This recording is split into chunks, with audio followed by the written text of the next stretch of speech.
हरे कृष्ण। आप सभी भक्तजनों का स्वागत है आज के सत्र में। सत्र का शुभारंभ हम पहले श्री मंगलाचरण के साथ आरंभ करेंगे। ओम अज्ञानतिमिरान्धस्य ज्ञानाञ्जनशलाकया चक्षुरुन्मिलितं येन तस्मै श्रीगुरुवे नमः। श्रीचैतन्यमनोभीष्टं स्थापितं येन भूतले स्वयं रूपः कदा मह्यं ददाति स्वपदान्तिकम्। वन्देऽहं श्रीगुरोः श्रीयुतपदकमलं श्रीगुरून् वैष्णवांश्च श्रीरूपं साग्रजातं सहगण रघुनाथान्वितं तं सजीवम् साद्वैतं सावधूतं परिजनसहितं कृष्णचैतन्यदेवम् श्रीराधाकृष्णपादान् सहगण ललिता श्रीविशाखान्वितांश्च नमः ॐ विष्णुपादाय कृष्णप्रेष्ठाय भूतले श्रीमते भक्तिवेदान्त स्वामिन्निति नामिने नमस्ते सारस्वते देवे गौरवाणी प्रचारिणे निर्विशेषशून्यवादी पाश्चात्यदेशतारिणे नमो महावदान्याय कृष्णप्रेमप्रदायते कृष्णाय कृष्णचैतन्य नाम्ने गोर्त्विषे नमः।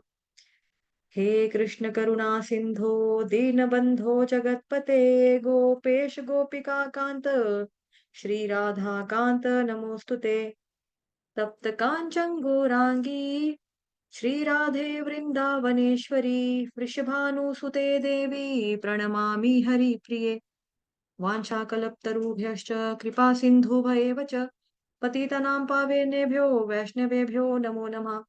जय श्री कृष्ण चैतन्य प्रभु नित्यानंद श्री अद्वैत गदाधर श्रीवासादि गौर भक्त वृंद हरे कृष्ण कृष्ण कृष्ण हरे हरे राम राम राम हरे कृष्ण कृष्ण कृष्ण हरे राम राम हरे हरे कृष्ण।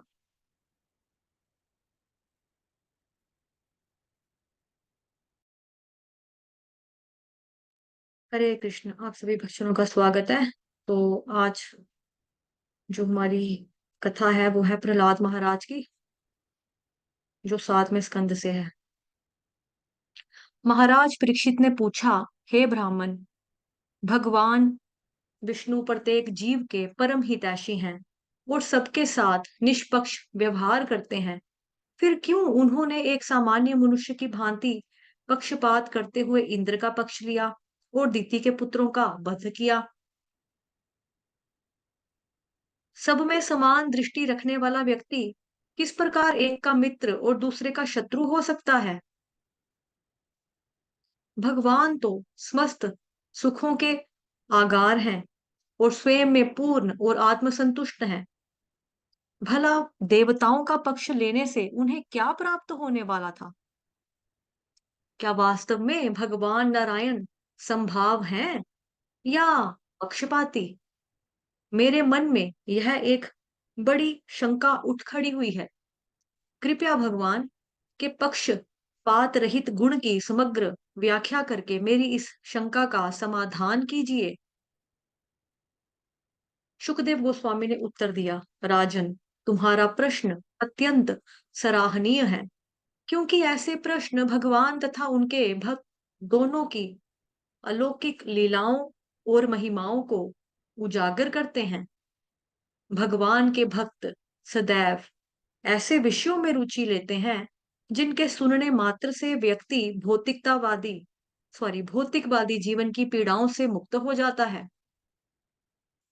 भगवान सदैव भौतिक गुणों से परे हैं, इसीलिए उन्हें निर्गुण भी कहा जाता है।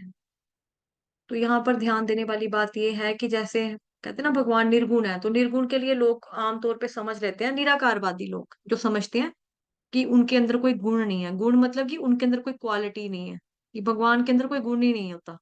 तो बेसिकली हम जैसे बद्ध आत्मा है ना, जीवात्मा जो बद्ध आत्मा है, हम प्रकृति के 3 गुणों के द्वारा बंधे हुए होते हैं, सत्वगुण रजोगुण तमोगुण। लेकिन भगवान जी इन तीनों गुणों से परे होते हैं, इसीलिए उनको निर्गुण कहा जाता है। ठीक है।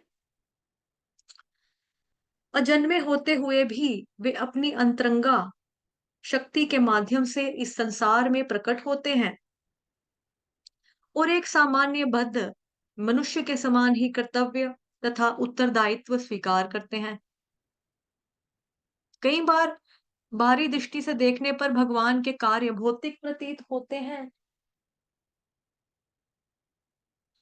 परंतु वास्तव में पूरी तरह से अलौकिक स्तर पर है। जब व्यक्ति अपनी दूषित बुद्धि से भगवान के कार्यों को देखता है, तब वे भौतिक गुणों से प्रभावित प्रतीत होते हैं। सत्व, रजस और तमस, ये तीन गुण भगवान का स्पर्श भी नहीं कर सकते हैं। सतोगुण की प्रधानता होने पर ऋषि, मुनि तथा देवतागण इस गुण की सहायता से फलते फूलते हैं। रजोगुण की प्रधानता होने पर असुर फलते फूलते हैं तथा तमोगुण की प्रधानता होने पर यक्ष, राक्षस आदि फलते फूलते हैं। 14 चैप्टर में भी पढ़ा ना हमने सारा उधर। 17th में, 14th में, 16वें अध्याय में भी देवी असुर गुण, उसमें भी भगवान बताते हैं थोड़ा राक्षसी प्रवृत्ति जो होती है तमोगुण वालों की, वो कैसी होती है। ठीक है। और प्रत्येक जीव के हृदय में परमात्मा रूप में विराजमान भगवान निष्पक्ष रूप से प्रत्येक व्यक्ति को इन गुणों के आधार पर किए गए उनके कर्मों के फल प्रदान करते हैं। प्रकृति के इन तीन गुणों का प्रभाव सदैव एक जैसा नहीं रहता। जिस प्रकार ऋतुएं बदलती रहती हैं, उसी प्रकार कई बार सत्वगुण में वृद्धि होती है, कई बार रजोगुण में, तो कई बार तमोगुण में। जिस प्रकार एक बुद्धिमान व्यक्ति काष्ठ के भीतर बैठी अग्नि का अनुमान लगा सकता है, तो ये दूसरी बार आ रही एग्जाम्पल ना, ये वाला उदाहरण जो है काष्ठ मतलब लकड़ी के अंदर अग्नि का एग्जाम्पल जो है दूसरी बार आ रहा है। अनुमान लगा सकता है, एक मटके के भीतर जल अथवा वायु की मात्रा का अनुमान लगा सकता है। उसी प्रकार एक विचारवान व्यक्ति किसी अन्य व्यक्ति के अच्छे तथा बुरे कर्मों को देखकर अनुमान लगा सकता है कि उसे भगवान की कितनी कृपा प्राप्त हुई है। परंतु भगवान की उस कृपा को पक्षपात का नाम नहीं कहा जाएगा, अपितु यह तो पूरी तरह हमारी चेतना एवं कार्यों पर निर्भर करती है। यदि कोई व्यक्ति सतोगुण में व्यवहार करता है, तो उसका जीवन ज्ञान के प्रकाश से उज्जवल बनता है। परंतु यदि वह रजोगुण तथा तमोगुण में व्यवहार करता है, तो इन गुणों के कुप्रभाव से उसकी सहज कांति छिप जाती है। मनुष्य के पूर्व कर्मों के अनुसार भगवान उसे एक नियत शरीर प्रदान करते हैं और उसके अनुसार ही उसे तीन गुणों की विशिष्ट मिश्रण युक्त चेतना प्राप्त होती है। भगवान इस सृष्टि तथा काल के निर्माता हैं और इसीलिए उन्हें बद्ध जीवात्माओं के लिए एक नियमावली की उन्होंने रचना की है। क्योंकि काल सतोगुण में वृद्धि करता है, इसलिए देवताओं को इससे सहायता प्राप्त होती है और वे अक्सर असुरों पर विजयी रहते हैं। यद्यपि यह सब भगवान के निर्देशानुसार अथवा उनकी अनुमति से होता है, परंतु फिर भी उन पर पक्षपाती होने का आरोप नहीं लगाया जा सकता। यह कहकर सुखदेव गोस्वामी ने महाराज परीक्षित को कुछ ही वर्षों पूर्व घटी एक घटना सुनाई। महाराज युधिष्ठिर ने राजसूय यज्ञ के दौरान स्वयं अपनी आंखों से देखा कि किस प्रकार शिशुपाल की आत्मा भगवान के शरीर में प्रविष्ट हुई। अत्यंत विस्मित होकर उन्होंने निकट ही बैठे श्री नारद मुनि जी से जिज्ञासा करते हुए कहा, हे ऋषिवर, यह बड़े आश्चर्य की बात है कि भगवान का घोर द्वेषी होने पर भी यह असुर मृत्यु के पश्चात भगवान के शरीर में विलीन हो गया। जहां बड़े बड़े ब्रह्मवादियों के लिए भी इस सायुज्य मुक्ति को प्राप्त करना दुर्लभ है, तो फिर भगवान के शत्रु के लिए वह मुक्ति किस प्रकार से संभव हो पाई है। मैंने सुना है कि पूर्व युगों में राजा वेण ने भगवान की निंदा करके नरक में स्थान प्राप्त किया और यहाँ पर दम घोष पुत्र शिशुपाल है, जो अपने भाई दंतवक्र के साथ बचपन से ही तुतलाती बोली में ही भगवान की निंदा करने लगा था। बावजूद इसके ये दोनों भाई फलते फूलते रहे। इनकी जीवा श्वेत कोड़ से गली नहीं और ना ही इन्हें अंधकार युक्त नरकों की कोई गति प्राप्त हुई। भगवान के प्रति कट्टर शत्रु भाव रखने के बाद भी क्यों इन दोनों भाइयों को भगवान की इतनी कृपा प्राप्त हुई, इस विषय पर विचार करके मेरी बुद्धि उसी प्रकार विचलित हुई जाती है जिस प्रकार वायु थपेड़ों से दीपक की लौ को बुझाने लगते हैं। हे श्रीपाद नारद मुनि, आप सर्वज्ञ हैं। कृपया इस अद्भुत घटना पर प्रकाश डालकर मेरे अंधकार को दूर कीजिए। राजसूय यज्ञ में उपस्थित समस्त सभासदों के सम्मुख श्री नारद मुनि ने बोलना आरंभ किया। ए राजन, स्वयं को शरीर मान बैठने के कारण इस संसार में बद्ध जीव स्वयं को प्रशंसा और निंदा जैसे द्वंद्वों में बांध लेता है। परंतु चूंकि भगवान विष्णु की देह भौतिक नहीं है, इसलिए वे कभी भी मैं और मेरा के मिथ्या द्वंद्व से प्रभावित नहीं होते।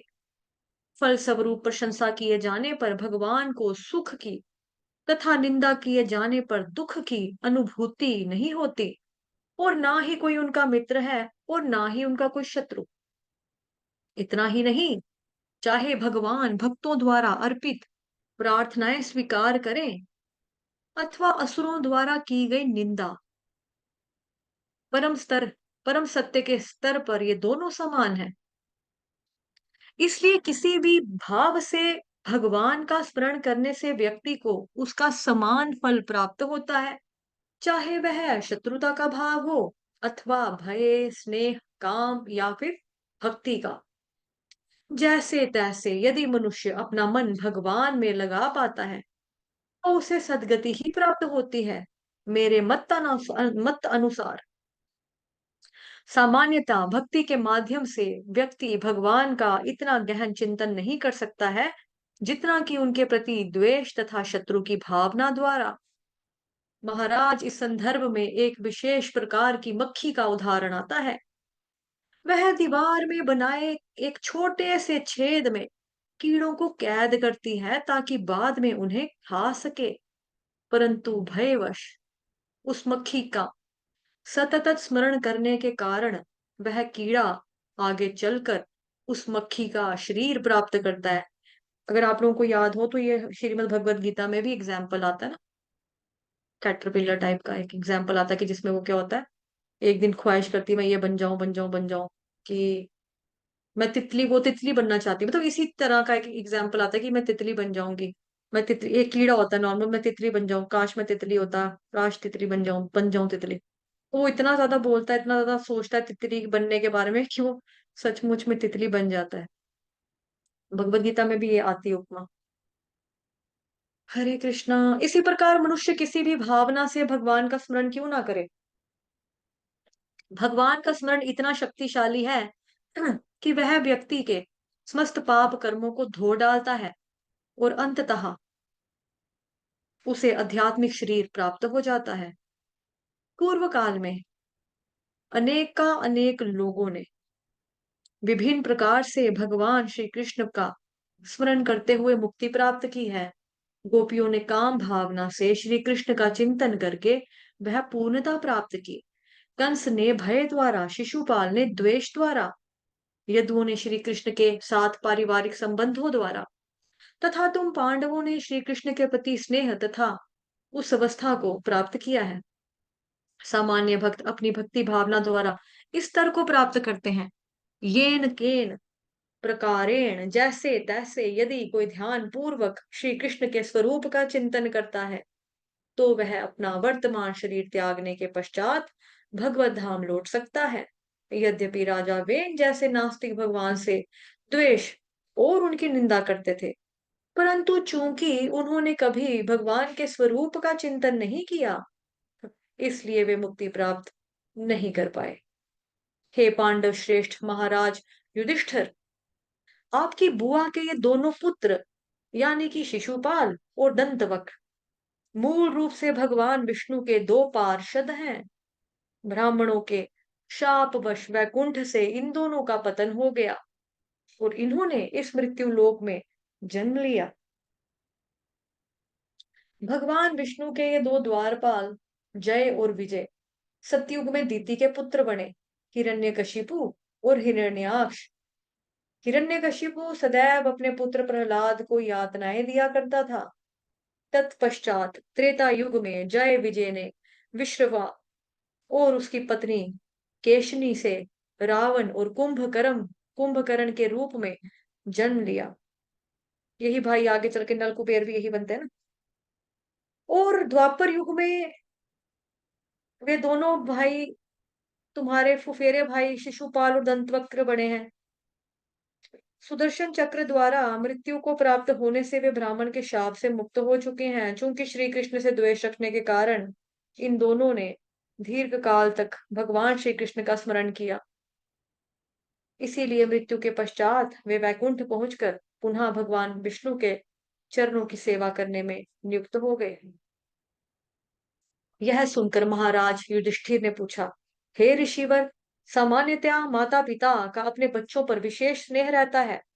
अनाज्ञाकारी होने पर यदि वे अपने पुत्र को डांटते फटकारते भी हैं, तो भी वह उसकी भलाई के लिए ही होता है, द्वेषवश नहीं। परंतु यह कैसे संभव है कि हिरण्यकशिपु ने अपने सुचरित्र, आज्ञाकारी तथा सज्जन पुत्र को ना केवल अत्यधिक यातनाएं दी, अपितु उसे मारने की प्रयास भी किए। और कृपया मुझे यह भी बताएं कि प्रहलाद जैसे छोटे बालक में भगवान के प्रति इतनी तीव्र भक्ति किस प्रकार उत्पन्न हो गई। इन प्रश्नों का उत्तर देते हुए श्री नारद मुनि ने प्रहलाद की कथा सुनानी आरंभ कर दी। भगवान वराह के हाथों हिरण्याक्ष की मृत्यु के पश्चात हिरण्यकशिपु अत्यंत उद्विग्न हो उठा। क्रोध और शोकातुर हो उसका मुख तमतमाने लगा। जब उसने अपने होठ चबाते हुए धधकती हुई आंखों से आकाश की ओर देखा, तो लगा मानो आकाश धुएं से भर उठा हो। उसके तीक्ष्ण दांत अत्यंत भयानक दिख पड़ते थे। उसने अपना भयावह त्रिशूल उठाया और कुपित दृष्टि से कसी हुई भ्रुकुटियों से अपने असुर मित्रों की ओर देखते हुए कहा, अरे दानवोर दात्यो, सावधानी पूर्वक मेरी बात सुनो और बिना समय गवाए मेरे आदेश का पालन करो। मेरे इन दो कोड़ी के शत्रुओं ने भगवान विष्णु की सहायता से मेरे भाई की हत्या कर दी है। यद्यपि भगवान कभी किसी का पक्ष नहीं लेते, परंतु इस बार देवताओं द्वारा पूजित होने के कारण उन्होंने इनका पक्ष लिया है। जिस प्रकार एक शरारती बच्चे को छोटे खिलौने से वश में कर लिया जाता है, उसी प्रकार देवताओं की पूजा से प्रसन्न भगवान विष्णु ने अपने संभाग का त्याग कर दिया और अपने भक्तों को प्रसन्न करने के लिए माया के वशीभूत होकर शुक्र के रूप में अवतार ले लिया। अब मैं अपने इस त्रिशूल से भगवान विष्णु का सिर काट कर ही सांस लूंगा। उसके रक्त से अपने भाई को तिलांजलि देकर ही मैं अपनी आत्मा को प्रसन्न करूंगा। इस प्रकार मैं अपने भ्रातृ ऋण से मुक्त होकर मेरे मन को शांति प्राप्त होगी। जब किसी वृक्ष की जड़ को काटा जाता है तो वह गिरकर सूख जाता है। इसी प्रकार जब मैं इस कुटिल विष्णु का वध करूंगा, तो ये सभी देवी देवता स्वतः ही सूख कर मर जाएंगे। मेरे प्रिय दानवों, इधर मैं विष्णु के साथ युद्ध करने जाऊंगा और वहां तुम सब पृथ्वी लोक पर चले जाओ। ब्राह्मणों के प्रताप तथा क्षत्रियों के शासन के प्रभाव से पृथ्वी बड़ी फल फूल रही है। वहां जो भी व्यक्ति तपस्या, यज्ञ, वेदाध्ययन, व्रत पालन तथा दान आदि करता दिखाई दे, उसे जाकर नष्ट कर दो। भगवान विष्णु ही धार्मिक नियमों के रचयिता तथा उनके पालक हैं। वे ही देवताओं के एकमात्र आश्रय हैं। ब्राह्मणों का सर्व प्रमुख कार्य भगवान विष्णु के लिए यज्ञ करना है। परंतु यदि ये ब्राह्मण ही मर जाएंगे, तो फिर कौन यज्ञ करने में इन क्षत्रियों की सहायता करेगा। और यदि यज्ञ बंद हो जाएंगे, तो देवताओं को मिलने वाला यज्ञ भाग नहीं मिल पाएगा। फल स्वरूप वे खुद ही नष्ट हो जाएंगे। इसलिए तुम फौरन धरती पर चले जाओ और जहां कहीं भी ब्राह्मणों और गायों का संवर्धन हो रहा हो, वहां पर आग लगाकर तबाही मचा दो। स्वभाव से असुर द्वेषी तथा हिंसा प्रिय होते हैं। हिरण्यकशिपु की आज्ञा को शिरोधार्य करके उन सब ने उसे सादर प्रणाम किया और वहां से निकल पड़े। हिरण्यकशिपु के निर्देशानुसार उन्होंने नगरों, गांव, खेत खलिहानों, गौशालाओं, उद्यानों, कृषि क्षेत्रों और वनों में आग लगा दी।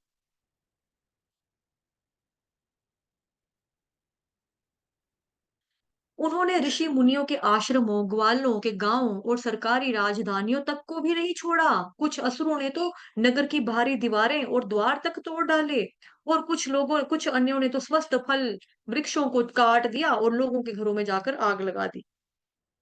चारों ओर त्राही त्राही मच उठी। स्वयं को इस आपदा से बचाने के लिए लोगों ने यज्ञ, धर्म आदि से संबंधित सब कार्य बंद कर दिए। इन कार्यों के बंद होते ही देवताओं को यज्ञ भाग मिलना बंद हो गया, जिससे वे उद्विग्न हो उठे। अपने स्वर्ग लोकों को छोड़कर वे अदृश्य रूपों में स्वयं अपनी आंखों से लोगों की दुर्दशा का मुआयना करने के लिए पृथ्वी पर विचरण करने लगे। इसी बीच अपने छोटे भाई हिरण्याक्ष का अंतिम संस्कार करने के पश्चात दुखी हिरण्यकशिपु अपनी मां दिति, शकुनी, शंबर एवं वृक सहित अपने भतीजों तथा अपनी भाभी वृषभानु को सांत्वना देने लगा।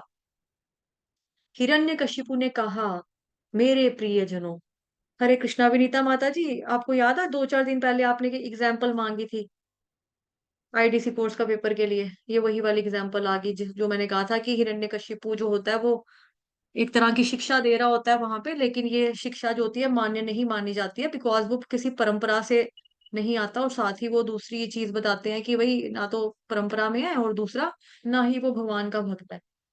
जी ठीक है, तो ये माता जी। एक तरह का ज्ञान है जो दे रहा है भगवान, दिव्य ज्ञान दे रहा है, लेकिन इसके ऊपर कोई वो नहीं, इसको कोई तवज्जो नहीं देगा। तवज्जो बोलते हैं ना उर्दू में, तवज्जो इसको कोई नहीं मिलेगा। देखते हैं।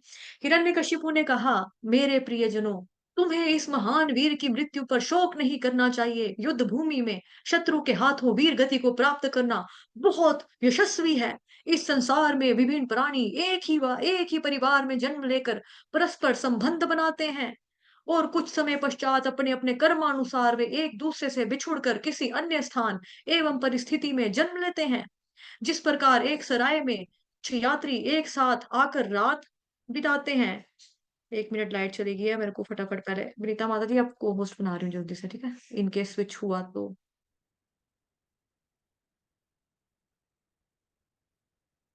हरे कृष्णा हरे कृष्णा। कहाँ गया? इस संसार में विभिन्न प्राणी एक ही परिवार में जन्म लेकर परस्पर संबंध बनाते हैं, और कुछ समय पश्चात अपने अपने कर्मानुसार वे एक दूसरे से बिछुड़कर किसी अन्य स्थान एवं परिस्थिति में जन्म लेते हैं। जिस प्रकार एक सराय में कुछ यात्री एक साथ आकर रात बिताते हैं और सुबह होते ही अपनी अपनी राह पकड़ लेते हैं, उसी प्रकार इस संसार में संबंधों का बनना और टूटना तो जारी रहता है। परंतु आत्मा, आत्मा की कभी मृत्यु नहीं होती। आत्मा सनातन, अनश्वर तथा भौतिक शरीर से पूरी तरह से परे है। इसलिए किसी व्यक्ति की मृत्यु पर उसकी आत्मा के शोक करने के लिए कोई औचित्य नहीं है। नदी तट पर खड़े वृक्ष जल की हिलती डुलती तरंगों पर चलायमान प्रतीत होते हैं, परंतु वास्तव में वे स्थिर हैं। इसी प्रकार गोल गोल घूमने के बाद अथवा नशे की अवस्था में पृथ्वी घूमती हुई प्रतीत होती है, परंतु वास्तव में वह भी स्थिर है। जब मन प्रकृति के 3 गुणों से आसक्त हो जाता है, तो उस समय स्वयं को शरीर मानने के कारण बद्ध जीवात्मा को प्रतीत होता है कि वह जीवन की एक अवस्था से दूसरी अवस्था में प्रवेश कर रहा है, परंतु वास्तविकता तो यह है कि वह सदैव अपरिवर्तनशील रहता है। ऐसे भ्रामक स्थिति में व्यक्ति कुछ लोगों को अपना मान बैठता है और कुछ लोगों को पराया मान बैठता है, और इसी के फलस्वरूप वह नाना प्रकार के दुखों का भोग करता है, दुखों को भोगता है।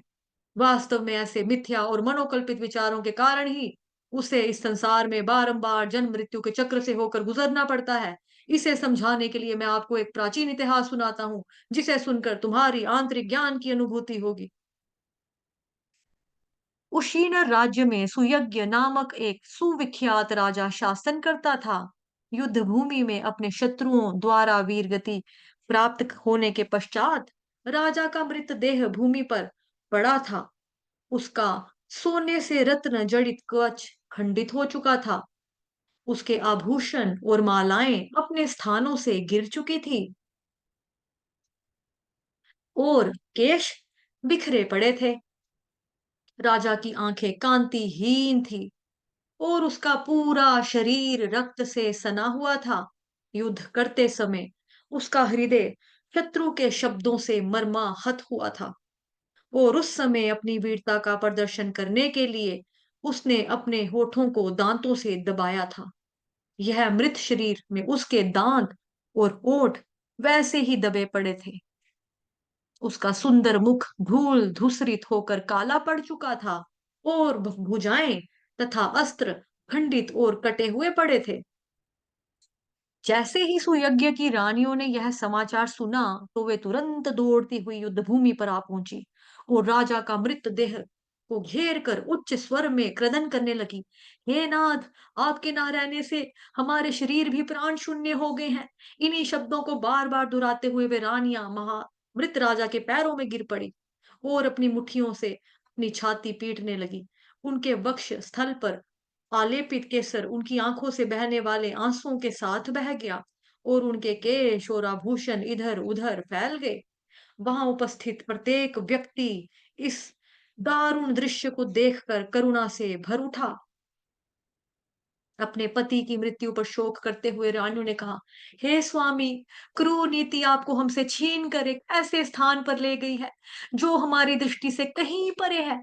आपने इतने वर्षों तक प्रजा का पालन करके उन्हें सुख दिया, परंतु आज आपकी यह दुर्दशा उनकी पीड़ा का कारण बन रही है। हे वीर, आपका हृदय कृतज्ञता से भरा रहता था। आप ना केवल सुयोग्य पति अपितु एक सच्चे मित्र भी थे। हम आपके बिना अब कैसे जीवित रहेंगी? कृपया आप हमें बताइए कि आप कहाँ गए हैं, जिससे हम भी आपके पीछे-पीछे वहां पहुंचकर पुनः आपकी सेवा में रत हो सकें। सूर्य पश्चिम दिशा की ओर अग्रसर हो चुका था और अंत्येष्टि का समय निकला जा रहा था, परंतु रानियों ने अपने मृत पति को गोद में उठाकर विलाप करना जारी रखा और उसके उसे लेके जाने नहीं दिया। ठीक है, अंत्येष्टि का मतलब हो गया अंतिम संस्कार। यहाँ पे जो है ना अंत्येष्टि, अंतिम संस्कार करने का टाइम हो गया था। तो क्योंकि सूरज ढलने के बाद नहीं करते ना, सिर्फ वाराणसी को छोड़कर बाकी कहीं पर भी शाम को संस्कार नहीं होता है। मतलब सूरज ढलने के बाद ना नहीं किया जाता।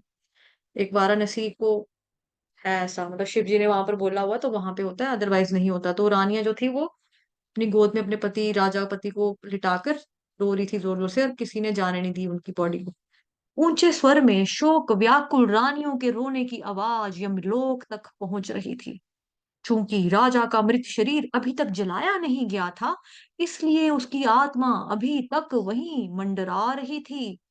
शरीर की इस आसक्ति से उसे मुक्त करने के लिए मृत्यु के देवता स्वयं उस स्थान पर उपस्थित हो गए। वे एक छोटे बालक के रूप में वहां प्रकट हुए, क्योंकि सामान्यतः लोग एक बच्चे के मुख से ज्ञान की बातें सुनकर आकर्षित हो जाते हैं। महाराज सुयज्ञ की रानियों के पास पहुंचकर उन्होंने कहा, ओह! कितना आश्चर्य है! यदि ये सब लोग मुझसे बड़े हैं, इन्होंने अपने जीवन में सैकड़ों हजारों लोगों को जन्म लेते हुए और मरते हुए देखा है, फिर भी ये सब भ्रमित हैं। जीवात्मा इस संसार में एक अनजान स्थान से आता है और मृत्यु के पश्चात वहीं पर लौट जाता है। फिर लोग अकारण ही इस मृत्यु के ऊपर क्यों शोक करते हैं? यह आश्चर्य की बात है कि इतनी बड़ी इन स्त्रियों के इतनी सामान्य बुद्धि भी नहीं है। यद्यपि माता-पिता के बिना मैं अकेला ही इस संसार में संघर्ष कर रहा हूँ, परंतु फिर भी मुझे तो कोई हानि नहीं पहुंचा पाया है। इसलिए मुझे तो मेरे भगवान पर पूर्ण विश्वास है कि वे जिस प्रकार माता के गर्भ में शिशु की रक्षा करते हैं, उसी प्रकार वे सर्वत्र सर्वदा मेरी रक्षा ही करेंगे। और तब उन रानियों को संबोधित करते हुए वह बालक बोलने लगा, अरे अबलाओ, यह पूरी सृष्टि भगवान के नियंत्रण में है, मानो उनके हाथों में कोई खिलौना हो। इसलिए यहाँ सृजन, पालन, संहार एकमात्र उन्हीं की इच्छा से संपन्न होता है। कई बार राह चलते समय मार्ग पर हमारा कुछ धन गिर जाता है, परंतु विधाता की इच्छा से कोई उसे नहीं देख पाता, और कुछ समय पश्चात वहां लौटने पर वह धन हमें पुनः मिल जाता है। दूसरी ओर यदि भगवान नहीं चाहते तो अत्यंत सावधानी पूर्वक रखा धन भी चोरी हो जाता है। यदि भगवान किसी की रक्षा करना चाहते हैं तो वह व्यक्ति घने अंधकार युक्त जंगल में भी सुरक्षित रहता है, परंतु कई बार घर पर अपने स्वजनों से सुरक्षित व्यक्ति भी अकारण मृत्यु को प्राप्त हो जाता है। यद्यपि जीवात्मा अपने कर्मों के अनुसार भिन्न भिन्न शरीर स्वीकार करता है, परंतु वास्तव में वह अपने शरीर एवं उसके कार्यों से पूरी तरह से परे है। उसका इस शरीर के जन्म तथा उसकी मृत्यु से कोई सरोकार नहीं है। जिस प्रकार लकड़ी के भीतर बैठी अग्नि उससे पूरी तरह अलग होती है, जिस प्रकार नासिका छिद्रों में व्याप्त वायु उन छिद्रों से अलग होती है, और जिस प्रकार सर्वव्यापी आकाश अपने किसी वस्तु में घुलता मिलता नहीं है, उसी प्रकार शरीर के भीतर कार्यशील होने पर भी जीवात्मा इस शरीर से परे है। अरे मतिहीन अबलाओ, यदि शरीर ही वास्तव में आत्मा है, तो फिर सुयज्ञ नामक व्यक्ति तो अभी भी तुम्हारे सामने ही है, वह कहीं नहीं गया है। फिर यह विलाप किस लिए?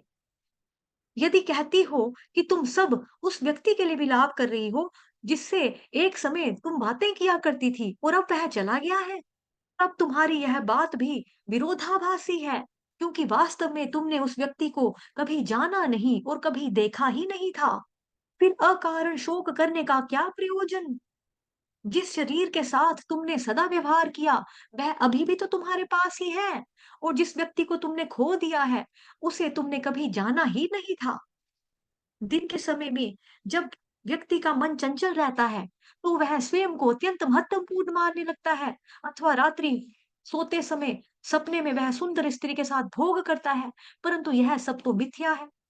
इसी प्रकार भौतिक इंद्रियों द्वारा सुख दुख का अनुभव केवल मानसिक कल्पना है, और इसलिए उसे निरर्थक समझकर उस पर अधिक ध्यान नहीं देना चाहिए।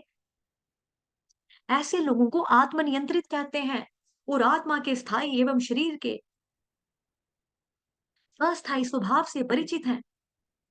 वे कभी भी शोकाकुल नहीं होते, और जिन्हें इस सत्य का ज्ञान नहीं होता, वे शोक करते हैं। अपनी बातों को पुष्ट करने के लिए वह बालक उन्हें एक कहानी सुनाने लगा। एक समय एक शिकारी था, जो जंगल में जाल बिछाकर पक्षियों को पकड़ा करता था। एक दिन उसने जंगल में नर मादा दो कुलिंग पक्षियों को देखा और जाल बिछा दिया। इससे अनजान मादा पक्षी उसमें फंस गई। नीति के अनुसार अपनी पत्नी को इस दुर्दशा में फंसा देखकर नर पक्षी अत्यंत शोकातुर हो गया। जब भरसक प्रयत्न करने के बावजूद भी वह अपनी पत्नी को उस बंधन से मुक्त नहीं करवा पाया, उसने उसके प्रति अगाध स्नेहवश वह करुण स्वर में विलाप करने लगा। मेरी अबला पत्नी को मुझसे छीन कर भला नीति को क्या मिलेगा?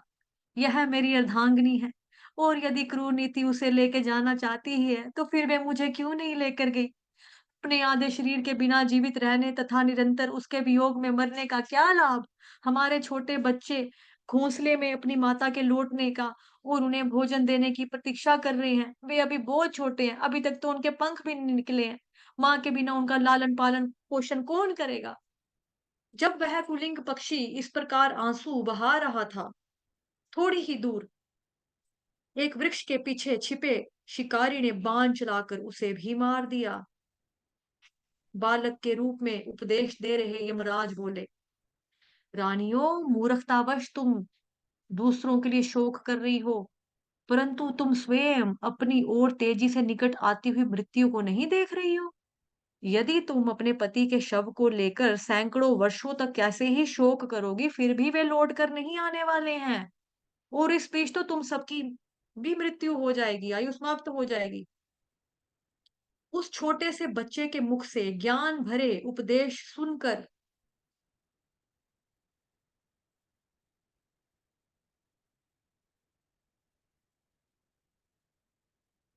वहां एकत्र सब लोग चकित रह गए। बालक की बातों से उनके चित्त में भौतिक संसार की सच्चाई उजागर हो गई, और उन्होंने वृथा शोक त्याग दिया। उपदेश देने के बाद यमराज लोगों की दृष्टि से एकाएक ओझल हो गए, और तत्पश्चात राजा सुयज्ञ के स्वजनों ने उनका अंतिम संस्कार किया। यह प्रसंग सुनाकर हिरण्यकशिपु ने कहा, चाहे हमारा शरीर हो अथवा अन्यों का, उसके नष्ट होने पर शोक करने की जरूरत नहीं है। केवल अज्ञानतावश ही अपने शरीर को आत्मा और शरीर से संबंधित वस्तुओं को अपना मान बैठते हैं। हिरण्यकशिपु के उपदेश सुनकर दीति और वृषभानु ने शोक करना छोड़ दिया और ध्यान पूर्वक जीवन के वास्तविक उद्देश्य को प्राप्त करने की दिशा में कार्य करने लगी। तत्पश्चात हिरण्यकशिपु मंदार पर्वत की घाटियों पर तपस्या करने चला गया। उसकी इच्छा अमृत प्राप्त करनी थी, कि मैं अमर हो जाऊं। उसकी इच्छा क्या थी? कि मैं अमर हो जाऊं। इसलिए वो मंदार पर्वत की घाटियों पर तपस्या करने के लिए चला गया हिरण्यकशिपु। वह अजेय समस्त सिद्धियों का स्वामी तथा ब्रह्मांड का एकमात्र शासक बनना चाहता था। हिरण्यकशिपु द्वारा की गई घोर तपस्या इतिहास में अद्वितीय रहेगी। वह अपने दोनों हाथ ऊपर करके केवल एक पैर के अंगूठे पर खड़ा था और उसकी आंखें ऊपर फैले आकाश को देख रही थी। ऐसी स्थिति में अधिक समय तक खड़े रह पाना संभव नहीं था, परंतु दृढ़ व्रती हिरण्यकशिपु ने एकाग्र मन से इसे पूरा किया। तो हमें भी क्या करना चाहिए, भक्ति जब भी करनी है ना, अब देखो ये राक्षसों के भक्ति भक्ति तो मतलब वैसे तो ये कुछ पाने के लिए कर रहा है, मतलब कि वरदान प्राप्त करने के लिए ब्रह्मा जी की भक्ति कर रहा है। लेकिन एक चीज इसमें क्वालिटी है, वो क्या है? यहाँ लिखा है शब्द परंतु दृढ़ व्रति, संकल्प का पक्का।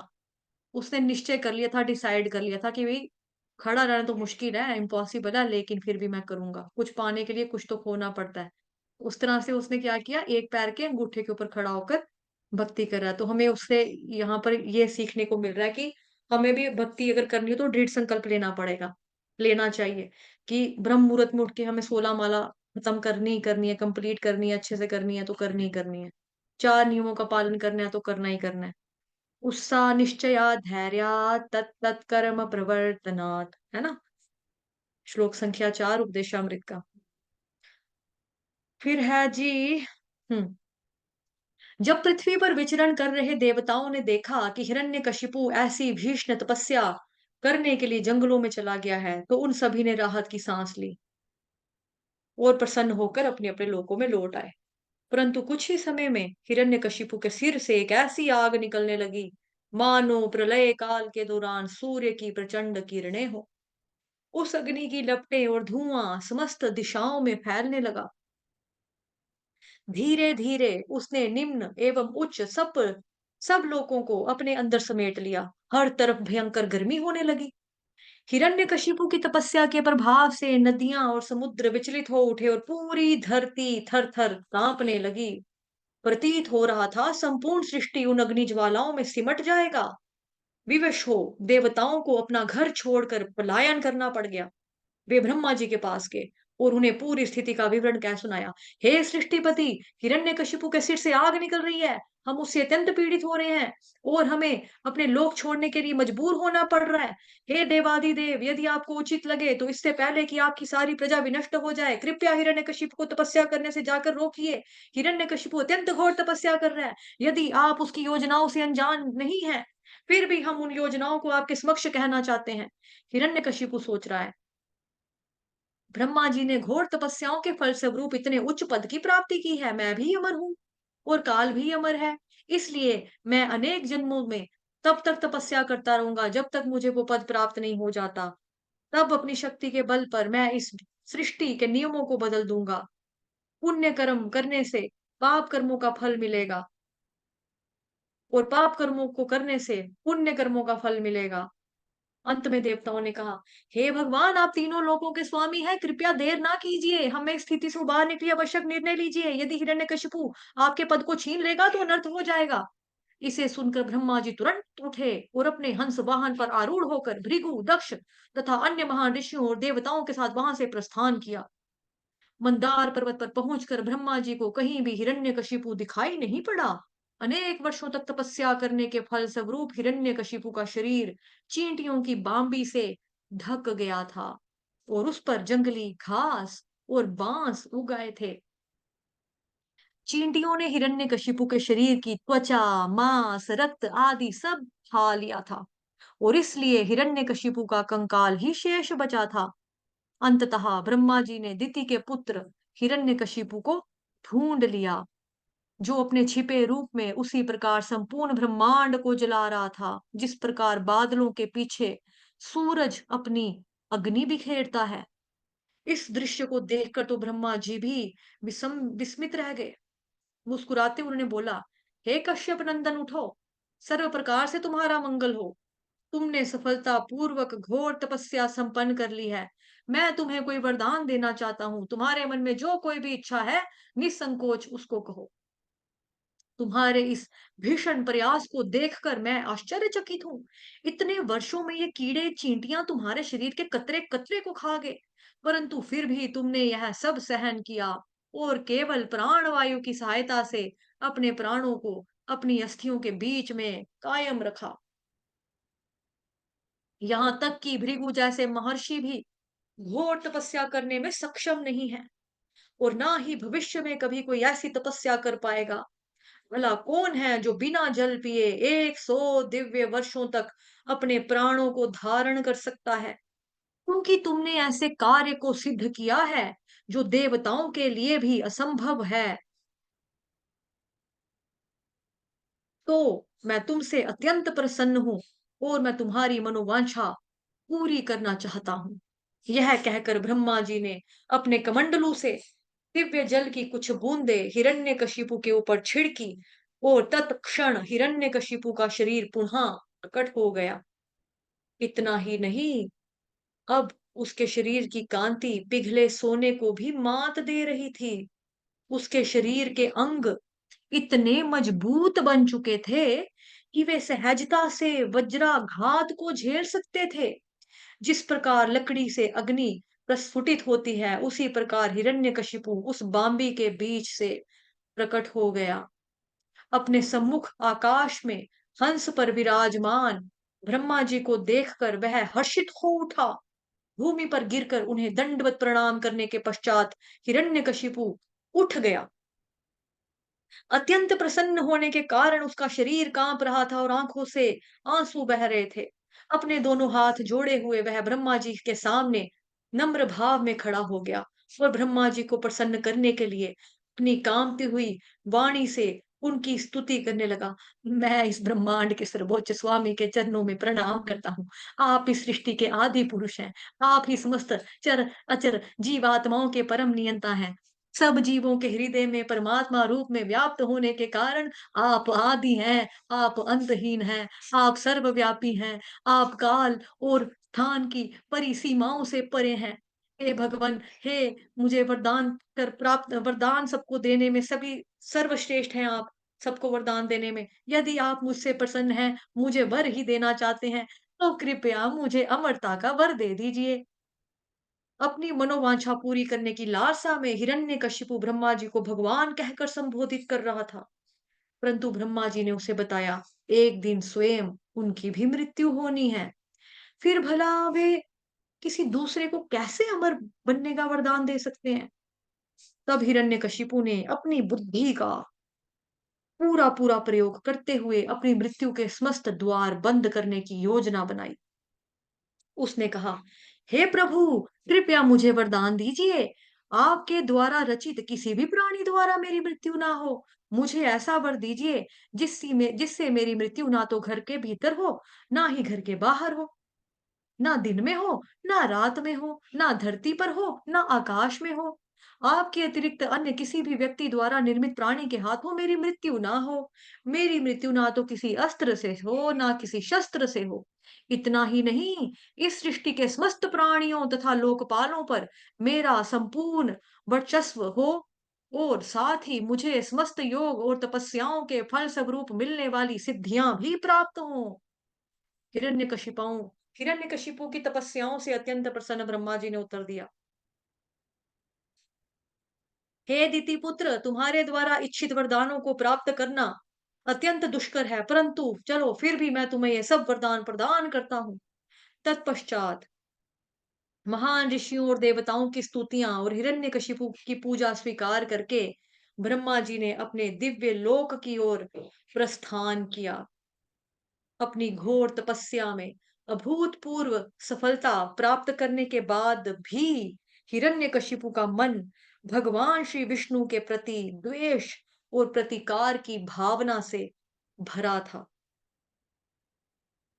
कुछ ही समय में अपनी शक्तियों के बल पर हिरण्यकशिपु ने तीनों लोकों के लोकपालों को पराजित करके उन्हें अपने वश में कर लिया। उच्च, मध्यम तथा निम्न तीनों लोकों को अपने नियंत्रण में करने के बाद हिरण्यकशिपु ने इंद्र को स्वर्गलोक से निकाल दिया और स्वर्गलोकों के शिल्पी विश्वकर्मा द्वारा निर्मित इंद्र देवता के महल में रहने लगा। इंद्रदेव के महल की सीढ़ियां पन्नों की बनी थी और फर्श अनेक बहुमूल्य रत्नों से जड़ा था। उसकी दीवारें स्फटिक की बनी थी और स्तंभ वैदूर्य मणियों के।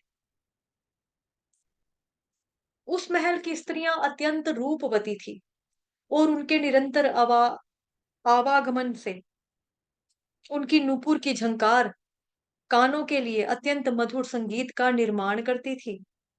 परंतु अत्याचारी हिरण्यकशिपु की शक्ति के सामने देवताओं को झुकना पड़ा। यद्यपि हिरण्यकशिपु अकारण उन्हें प्रताड़ित और दंडित करता रहता था, फिर भी वे उसे प्रणाम करने के लिए बाध्य थे। हिरण्यकशिपु हर समय शराब और मदिरा पान के नशे में मस्त रहता था और फलस्वरूप तांबे के रंग जैसी उसकी आंखें हमेशा नाचती रहती थी। परंतु अपनी तपस्याओं के बल पर वो ऐसे पद पर पहुंच चुका था जहां ब्रह्मा जी, शिव जी और भगवान विष्णु के अतिरिक्त सृष्टि का प्रत्येक व्यक्ति उसे उपहार देकर संतुष्ट करने के लिए आया करता था। यहाँ तक कि भृगु जैसे महान ऋषि भी अपनी तेज शक्ति से हिरण्यकशिपु को भस्म नहीं कर पाए, क्योंकि हिरण्यकशिपु की शक्तियों के सामने उनकी शक्ति भी निस्तेज हो गई थी। इंद्र के सिंहासन पर बैठकर हिरण्यकशिपु अन्य समस्त लोकों पर शासन कर रहा था। गंधर्वों, विद्याधरों, अप्सराओं और यहाँ तक कि नारद मुनि एवं अन्य ऋषियों ऋषियों को भी बारंबार उसकी स्तुति करते हुए उनका गुणगान करना पड़ता था।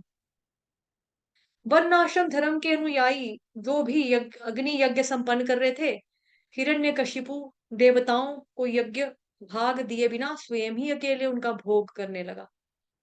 ठीक है, मतलब उनका हिस्सा भी खा गया। हिरण्यकशिपु के भय से धरती बिना जोते ही अन्न प्रदान आदि कर रही थी।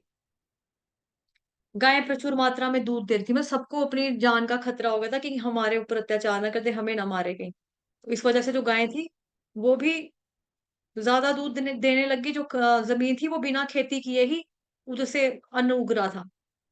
चारों ओर समृद्धि छाई हुई थी। समुद्र और नदियाँ हिरण्यकशिपु की सेवा में हर प्रकार से रत्न उत्पन्न कर रही थी और पर्वतों के बीच स्थित घाटियाँ उसकी क्रीड़ा स्थली थी। इंद्र, वायु, अग्नि की सहायता लिए बिना ही हिरण्यकशिपु अकेले सारे ब्रह्मांडीय विभागों का व्यवस्थापान कर रहा था और वर्षा, सुखाने तथा जलाने जैसे कार्यों को नियंत्रित करने लगा। परंतु समस्त दिशाओं को नियंत्रित करने तथा अभूतपूर्व भोग विलास का सुख लेने के बाद भी हिरण्यकशिपु का चित्त असंतुष्ट था, क्योंकि वह अपनी इंद्रियों को नियंत्रित करने के स्थान पर हिरण्यकशिपु उनका सेवक बना हुआ था।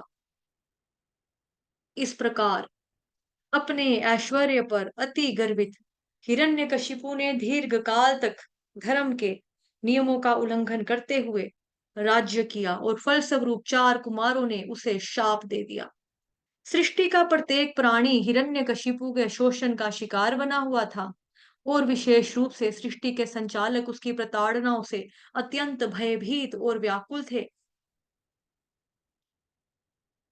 अंततः अन्य कोई सहारा ना देखते हुए उन्होंने भगवान विष्णु की शरण ली। देवताओं के लिए यह आपातकालीन स्थिति थी। अपनी नींद छोड़कर और सावधानी पूर्वक और अपने मनों पर नियंत्रण करते हुए वे खाली वायु के ऊपर ही जीवित थे और खाली हवा के सहारे बेचारे जिंदा थे। वे सुंदर प्रार्थनाओं द्वारा भगवान को प्रसन्न करने का प्रयास करने लगे। हे भगवान, हम उस दिशा को प्रणाम करते हैं जिस दिशा में आपका पवित्र निवास है। एक बार उस स्थान को प्राप्त करने के पश्चात आपके शुद्ध भक्त पुनः इस संसार में नहीं लौटते। ना तदभासते सूर्यो ना शशांको न पावका यद गत्वा न निवर्तन्ते तद्धाम परमम मम। भगवान देवताओं के लिए अदृश्य बने रहे और बादलों की गर्जना के समान गंभीर स्वर में देवताओं का प्रत्युत्तर देने लगे, जिसे सुनकर न केवल देवताओं का उत्साहवर्धन हुआ, अपितु उनका भय समूल नष्ट हो गया। भगवान ने कहा, हे देवगणों, भयभीत मत हो। तुम सदैव मेरी महिमाओं का श्रवण कीर्तन करते हुए मेरे भक्त बनो और इस प्रकार सर्व प्रकार से तुम्हारा मंगल हो। मेरी यही कामना है। मैं हिरण्यकशिपु की गतिविधियों से अनभिज्ञ नहीं हूं और मैं शीघ्र ही उस पर अंकुश लगाऊंगा। बस धैर्य पूर्वक उस समय की प्रतीक्षा करो। जब कोई व्यक्ति अपने चित्त में देवताओं, वेदों, गायों, ब्राह्मणों, वैष्णवों, धर्म सिद्धांतों तथा अंततः मेरे प्रति द्वेष भावना रखता है, तो अच्छी रात उसका विनाश निश्चित है। हिरण्यकशिपु का एक पुत्र होगा प्रहलाद। वह अजातशत्रु तथा मेरा महान भक्त बनेगा। जब हिरण्यकशिपु का कारण उस निष्पाप बालक को प्रताड़ित करेगा, उस समय ब्रह्मा जी द्वारा दिए गए वरदानों की अपेक्षा भी मैं उसका वध कर दूंगा। यह कहकर भगवान विष्णु शांत हो गए और देवतागण उन्हें प्रणाम करके अपने घर लौट आए। उन्हें पूरा विश्वास था कि कुछ ही समय में हिरण्यकशिपु मृत्यु को प्राप्त हो जाएगा। हिरण्यकशिपु के चार अत्यंत सुंदर और सुयोग्य पुत्र थे और उनमें से सर्वश्रेष्ठ थे प्रहलाद। भगवान के अनन्य भक्त होने के नाते प्रहलाद का चरित्र आदर्श युक्त तथा अत्यंत उदार था। उनके स्वभाव में ब्राह्मण के समस्त गुण विद्यमान थे और उनका अपनी इंद्रियों और मन के ऊपर पूरा नियंत्रण था। परमात्मा के समान वे प्रत्येक प्राणी के हितैषी तथा अत्यंत दयालु थे। वरिष्ठ लोगों के सम्मुख वह सदैव एक नम्र सेवक की तरह व्यवहार करते, दीनहीनों के प्रति पिता जैसा तथा समान अवस्था वाले लोगों के साथ एक शुभ चिंतक बंधु जैसा। वे अपने शिक्षकों, गुरुजनों तथा वरिष्ठ गुरु बंधनों का भगवान के समान सम्मान करते थे। प्रहलाद महाराज उच्च शिक्षा, ऐश्वर्य, शारीरिक सुंदरता तथा उच्च जन्म से उत्पन्न होने वाले मिथ्या अभिमान से पूरी तरह से मुक्त थे। असुरों के वंश में जन्म लेने के पश्चात भी प्रहलाद भगवान विष्णु के महान भक्त थे और कभी भी वैष्णवों से द्वेष नहीं रखते थे। कष्टदायक परिस्थितियों में भी वे सदैव विचलित रहते थे और वेदों में वर्णित कर्मकांडों के प्रति उनका कोई झुकाव नहीं था। प्रत्येक भौतिक वस्तु उनके लिए निरर्थक थी। बचपन से ही प्रहलाद की बच्चों के साथ खेलने में कोई रुचि नहीं थी। वे एकांत स्थान पर बैठकर भगवान श्री कृष्ण के ऊपर ध्यान लगाया करते थे। वास्तव में प्रहलाद का चित्त श्री कृष्ण के चिंतन में इतना तल्लीन रहता था, मानो वे श्री कृष्ण रूपी ग्रह से ग्रसित थे। उन्हें इस बात का जरा भी अनुभव नहीं होता था कि उनके शरीर के कार्य तथा चारों ओर की गतिविधियां किस प्रकार कार्य कर रही हैं। जिस प्रकार एक शिशु सदैव माता की गोद में सोता रहता है और नहीं जानता कि उनके दैनिक कार्य किस प्रकार कार्यान्वित हो रहे हैं, उसी प्रकार सदैव भगवान के आलिंगन में रहने वाले प्रहलाद को इस बात का कोई ज्ञान नहीं था कि खाने, चलने, सोने, बैठने, पीने अथवा बातें करने जैसे उसके विविध शारीरिक कार्य स्वतः किस प्रकार हो रहे हैं। प्रहलाद सदैव भगवान श्री गोविंद द्वारा संरक्षित थे।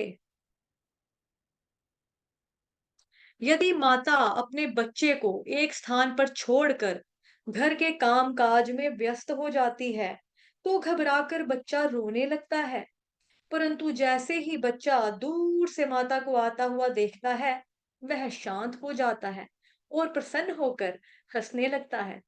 इसी प्रकार कई बार प्रहलाद को लगता कि भगवान उससे बहुत दूर हैं और यह विचार करके वो रोने लगता और उन्हें उच्च स्वर में पुकारने लगता।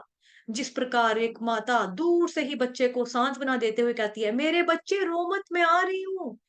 जब प्रहलाद भगवान को आते हुए देखते तो वह हंसने लगता। कई बार वह इतना प्रसन्न होता कि अपने आसपास के लोगों की चिंता किए बिना उल्लासित होकर नाचने लगता। कई बार वह भगवान के विचारों में इतना निमग्न हो जाता था कि भगवान के साथ एकत्व का अनुभव करता और उनकी लीलाओं की नकल करने लगता। कई बार भगवान के हस्त कमलों का स्पर्श पाकर प्रहलाद आनंद में रोमांचित हो उठता। उसका शरीर पुलकित हो जाता, अर्ध खुले नेत्रों से अविरल अश्रु धारा बहने लगती और वह निशब्द उसी स्थान पर जड़ खड़ा रहता। प्रहलाद के ऐसे अलौकिक भावों में निमग्न देखकर आध्यात्मिक रूप से परिपक्व व्यक्ति भी पवित्र हो जाते और अपने अंतकरण में सुख की अनुभूति करते। शुक्राचार्य असुरों के पुरोहित थे। उनके दो पुत्र शंड और अमर्क हिरण्यकशिपु के महल के निकट ही निवास करते थे। यद्यपि प्रहलाद भक्ति के विज्ञान में पूरी तरह शिक्षित थे, उनके पिता ने उन्हें राजनीति जैसे विषय के अध्ययनार्थ अन्य असुर पुत्रों के साथ शंड अमर्क के गुरुकुल में भेज दिया। प्रहलाद ने अपने शिक्षकों द्वारा राजनीति का ज्ञान सुना, जरूर सुना, अवश्य सुना, परंतु चूंकि ऐसे विषयों में किसी एक व्यक्ति को मित्र तथा दूसरे को शत्रु माना जाता है, प्रहलाद को वो नहीं भाए। एक दिन जब प्रहलाद गुरुकुल से लौटा तो हिरण्यकशिपु ने उसे अत्यंत स्नेहपूर्वक अपनी गोद में उठा लिया और कुछ प्रश्न पूछने लगे। हिरण्यकशिपु को आशा भी नहीं थी कि प्रहलाद उन प्रश्नों के सही उत्तर दे। वह तो बस अपने पुत्र की तुतलाती हुई और बचकानी बातें सुनना चाहता था। हिरण्यकशिपु ने पूछा, बेटा, अभी तक तुमने विद्यालय में जो कुछ भी पढ़ाई लिखाई की है, उसमें से तुम्हें सबसे अच्छा क्या लगा? प्रहलाद ने उत्तर दिया, हे असुर श्रेष्ठ, विद्यालय में मैंने एक बहुत अच्छी बात सीखी है। अस्थायी भौतिक शरीर स्वीकार करके गृहस्थ जीवन में सुख भोग की लालसा रखने वाले मनुष्य अंधे कुएं में गिरे व्यक्ति के समान है। वे पग पग पर चिंताओं, शोक और दुख द्वारा लज्जित होता रहता है। ऐसा जीवन आत्म साक्षात्कार के प्रति अज्ञानता से भरा है। मनुष्य को चाहिए कि वह यथाशीघ्र इसे त्याग दे और भगवान हरि के चरण कमलों का आश्रय लेने के लिए वन में प्रवेश करे। प्रहलाद के मुख से अपने शत्रु की शरणागति का उपदेश सुनकर हिरण्यकशिपु जोर जोर से हंसने लगा। वह बोला, हा हा, लगता है शत्रु के किसी गुप्तचर ने छिपकर मेरे नादान बालक की बुद्धि को बिगाड़ दिया है। अपने मंत्रियों को निर्देश देते हुए उसने कहा, अरे असुरो, पूरा ध्यान रखो कि गुरुकुल में बाहर का कोई भी व्यक्ति मेरे पुत्र से मिलने ना आ पाए। विशेष रूप से वेश बदल कर आने वाले वैष्णवों से सावधान रहना। जब प्रहलाद वापिस गुरुकुल में लौटा तो शंड और अमर्क को हिरण्यकशिपु के सेवकों के मुख से राजमहल में हुई घटना का पूरा ब्यौरा मिला। वे दोनों प्रहलाद को एकांत स्थान पर लेके और अत्यंत स्नेह भरे वचनों में पूछताछ करने लगे। बेटा प्रहलाद, देखो, हमें सच सच बताना, झूठ मत बोलना। यहाँ पूरे गुरुकुल में कोई भी बच्चा तुम्हारे जैसी बहकी बहकी बातें नहीं करता है। फिर तुम्हारी बुद्धि में ऐसी गंदगी कहाँ से जमा हो गई? वैष्णव और विष्णु के बारे में तुम्हें ये बातें किसने बताई हैं? क्योंकि प्रहलाद बहुत ही छोटा बालक था। दोनों शिक्षकों को पूरा विश्वास था कि उनकी चिकनी चुपड़ी बातों में आकर प्रहलाद उन भक्तों के नाम उगल देगा जो चोरी छिपे वहां आकर उसे ये सब पट्टी पढ़ा रहे थे। और वे दोनों चाहते थे कि तब उन भक्तों को बंदी बनाकर हिरण्यकशिपु के समक्ष प्रस्तुत किया जाएगा, जिससे उन्हें वो समुचित दंड दिया जा सके। चंड अर्मक के प्रश्नों के उत्तर में प्रहलाद ने कहा, मैं उन आदि भगवान को प्रणाम करता हूँ जिनकी माया शक्ति के वशीभूत होकर मनुष्य की प्रति भ्रमित हो जाती है और वह इस संसार में किसी को अपना मित्र और किसी को भी अपना शत्रु मानने लगता है। परंतु यद्यपि अभी तक मैंने भगवान की इस माया शक्ति तथा उससे भ्रमित हुए लोगों के बारे में केवल सुना था, परंतु अब मैं प्रत्यक्ष इसका अनुभव कर पा रहा हूँ। जब भगवान अपनी भक्ति में रत किसी भक्त के हृदय में दिव्य प्रकाश का ज्ञान भर देते हैं, दिव्य ज्ञान का प्रकाश भरते हैं, तो वह भक्त स्वयं में तथा अपने मित्रों और शत्रुओं में भेद बुद्धि नहीं रखता, अपितु वह तो यह सोचता है कि सृष्टि का प्रत्येक प्राणी भगवान का सनातन सेवक है और इसलिए लोगों में क्यों ऐसे प्रकार का भेद देखा जाए। दूसरे शब्दों में, जो पूर्ण पुरुषोत्तम भगवान लोगों को मित्र और शत्रु का भेद दिखाकर उन्हें भ्रमित करते हैं, उन्हीं भगवान ने मुझे आपके तथाकथित शत्रु का पक्ष लेने की बुद्धि दी है। हे गुरुजनों, जिस प्रकार लोहा सहज रूप से चुंबक की ओर आकर्षित होकर आगे बढ़ जाता है, मेरा चित्त भगवान विष्णु से आकर्षित है। प्रहलाद महाराज की प्रहलाद महाराज उन दोनों को बताना चाहते थे कि उनकी बुद्धि दूषित नहीं हुई है, पितु उनके गुरु और श्री कृष्ण की कृपा से वह दूषण मुक्त हो गई है।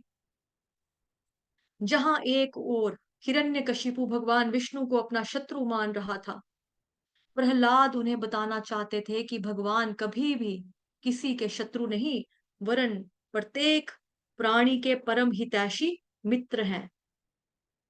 इसके साथ प्रहलाद ने बताया कि भगवान विष्णु की भक्ति प्रत्येक जीव की सहज स्थिति है और उनके प्रति उनका आकर्षण सच्चे पथ से भटकना नहीं अपितु उनका अनुगमन करना है। प्रहलाद का भाषण सुनकर षंड और अमर्क का जैसे पारा ही चढ़ गया और वे चिल्लाने लगे, अरे कोई छड़ी तो लाओ, यह बच्चा हमारी ख्याति को नष्ट करने पर तुला है, इसलिए अब तो केवल दंड द्वारा ही इसको सीधा किया जा सकता है। हमारे चंदन के वन में यह प्रहलाद एक कंटीली झाड़ी बनकर उग गया है। चंदन के वृक्षों को काटने के लिए कुल्हाड़ी की जरूरत होती है और कंटीले वृक्ष की कठोर लकड़ी को हत्था बनाकर चंदन के पूरे वन को साफ कर दिया जाता है। भगवान विष्णु उस कुल्हाड़ी के समान है और वे हम असुरों के चंदन रूपी वन को साफ करने के लिए प्रहलाद का उपयोग हत्थे के रूप में कर रहे हैं। प्रहलाद को प्रताड़ित और डांटने फटकारने के पश्चात षंड और अमर्क उसे धर्म, अर्थ, काम जैसे विषयों पर शिक्षा देने लगे। कुछ समय पश्चात उन्होंने देखा कि ये प्रहलाद राजनीति और कूटनीति के विषय में पटु बन गया है। वे दोनों उसे राजमहल में लेकर आए। प्रहलाद की माता ययाधु द्वारा उसे नहलाने और सुंदर वस्त्र आभूषण पहनाने के पश्चात वे दोनों उसे हिरण्यकशिपु के दरबार में ले गए। हिरण्यकशिपु को देखते ही प्रहलाद ने तुरंत झुककर उसके चरणों में प्रणाम किया। अपने प्रिय पुत्र को अपने हाथों से उठाते हुए हिरण्यकशिपु का हृदय स्नेह से ओत-प्रोत हो रहा था। अपनी सशक्त भुजाओं से उसका आलिंगन करके हिरण्यकशिपु ने उसे अपनी गोद में उठा उठा लिया और स्नेहवश वह उसके सिर को सूंघने लगा। अत्यधिक प्रेम के कारण उसकी आंखों से बहते हुए अश्रुओं से प्रहलाद का मुस्कुराता हुआ चेहरा भी भीग गया। हिरण्यकशिपु ने अपने बेटे से कहा, बेटा प्रहलाद, इतने लंबे समय से तुम अपने शिक्षकों से शिक्षा ले रहे हो, जरा बताओ तो सही कि तुम्हें सबसे अच्छी शिक्षा कौन सी लगी? प्रहलाद महाराज ने उत्तर दिया, भगवान विष्णु के दिव्य नाम, उनके रूप, गुण और लीलाओं का श्रवण, कीर्तन और स्मरण करना, उनके चरण कमलों की सेवा करना, उनकी पूजा अर्चना करना, उनकी स्तुति करना, उनके सेवक बनना, उन्हें अपना प्रिय सखा मानना और अपना सर्वस्व उन्हें समर्पित कर देना। तो नवधा भक्ति के बारे में बता दिया जी। भक्ति की ये 9 विधियां इस संसार में प्राप्त समस्त प्रकार के शिक्षाओं का सार है। जो भी व्यक्ति इनके पालन में अपना जीवन समर्पित करता है, निश्चित ही वह सबसे बड़ा विद्वान और समस्त विद्याओं का जानने वाला है। सुनते ही हिरण्यकशिपु क्रोध से तमतमा उठा। उसके होठ कांपने लगे और वह अपने सामने खड़े षंड को डांटने लगा। अरे मूर्खो, तुमने मेरी आज्ञा का उल्लंघन करके मेरे शत्रु का पक्ष ले लिया। मेरे पुत्र को तुम यह सब क्या अनर्थ पढ़ा रहे हो? पापी लोगों के शरीर में समय के साथ अनेक रोग ऊपर उठने लगते हैं। उसी प्रकार ढोंगी मित्रों और सहयोगियों के कपटी व्यवहार के कारण उनका सच्चा स्वभाव छिप नहीं पाता और एक ना एक दिन वह प्रकट हो जाता है। यह सुनकर षंड ने कहा, महाराज, आपके पुत्र प्रहलाद ने जो कुछ भी आपको सुनाया है, वो हमने इसको नहीं सिखाया है। भगवान विष्णु के प्रति इसके हृदय में सहज ही आकर्षण है। कृपया आप अपना क्रोध त्याग दीजिए और अकारण हमारे ऊपर दोषारोपण ना कीजिए। इस प्रकार ब्राह्मणों का अपमान आपको बिल्कुल भी शोभा नहीं देता। तब हिरण्यकशिपु प्रहलाद की ओर मुड़ा और कहा, अरे दुष्ट, हमारे वंश में तू इतना नीच कहां से पैदा हो गया? यदि तूने ये सब बातें अपने शिक्षकों से नहीं सीखी हैं, फिर बता तूने कहां से सीखा है ये सब कुछ? प्रहलाद ने उत्तर दिया, जिन लोगों की इंद्रियां उनके वश में नहीं हैं, वे सांसारिक भोग विलासी जीवन से अत्यधिक आसक्त होने के कारण स्वयं नरक जाने का अपना मार्ग का निर्माण करते हैं। वे एक बार चबाकर फेंकी जा चुकी वस्तु को बारंबार चबाकर उसमें से रस निकालने के वृथा प्रयास करते हैं। उनके मन में ना तो दूसरों के उपदेश द्वारा और ना ही स्वयं के प्रयासों अथवा उन दोनों द्वारा भगवान श्री कृष्ण को समझने की इच्छा जागृत हो सकती है। जिन लोगों की चेतना भौतिक भोगों में गहरी फंसी हुई है, वे कभी भी नहीं समझ सकते कि जीवन का लक्ष्य भगवान विष्णु की भक्ति करना और जीवन के अंत में वैकुंठ लोक प्राप्त करना है।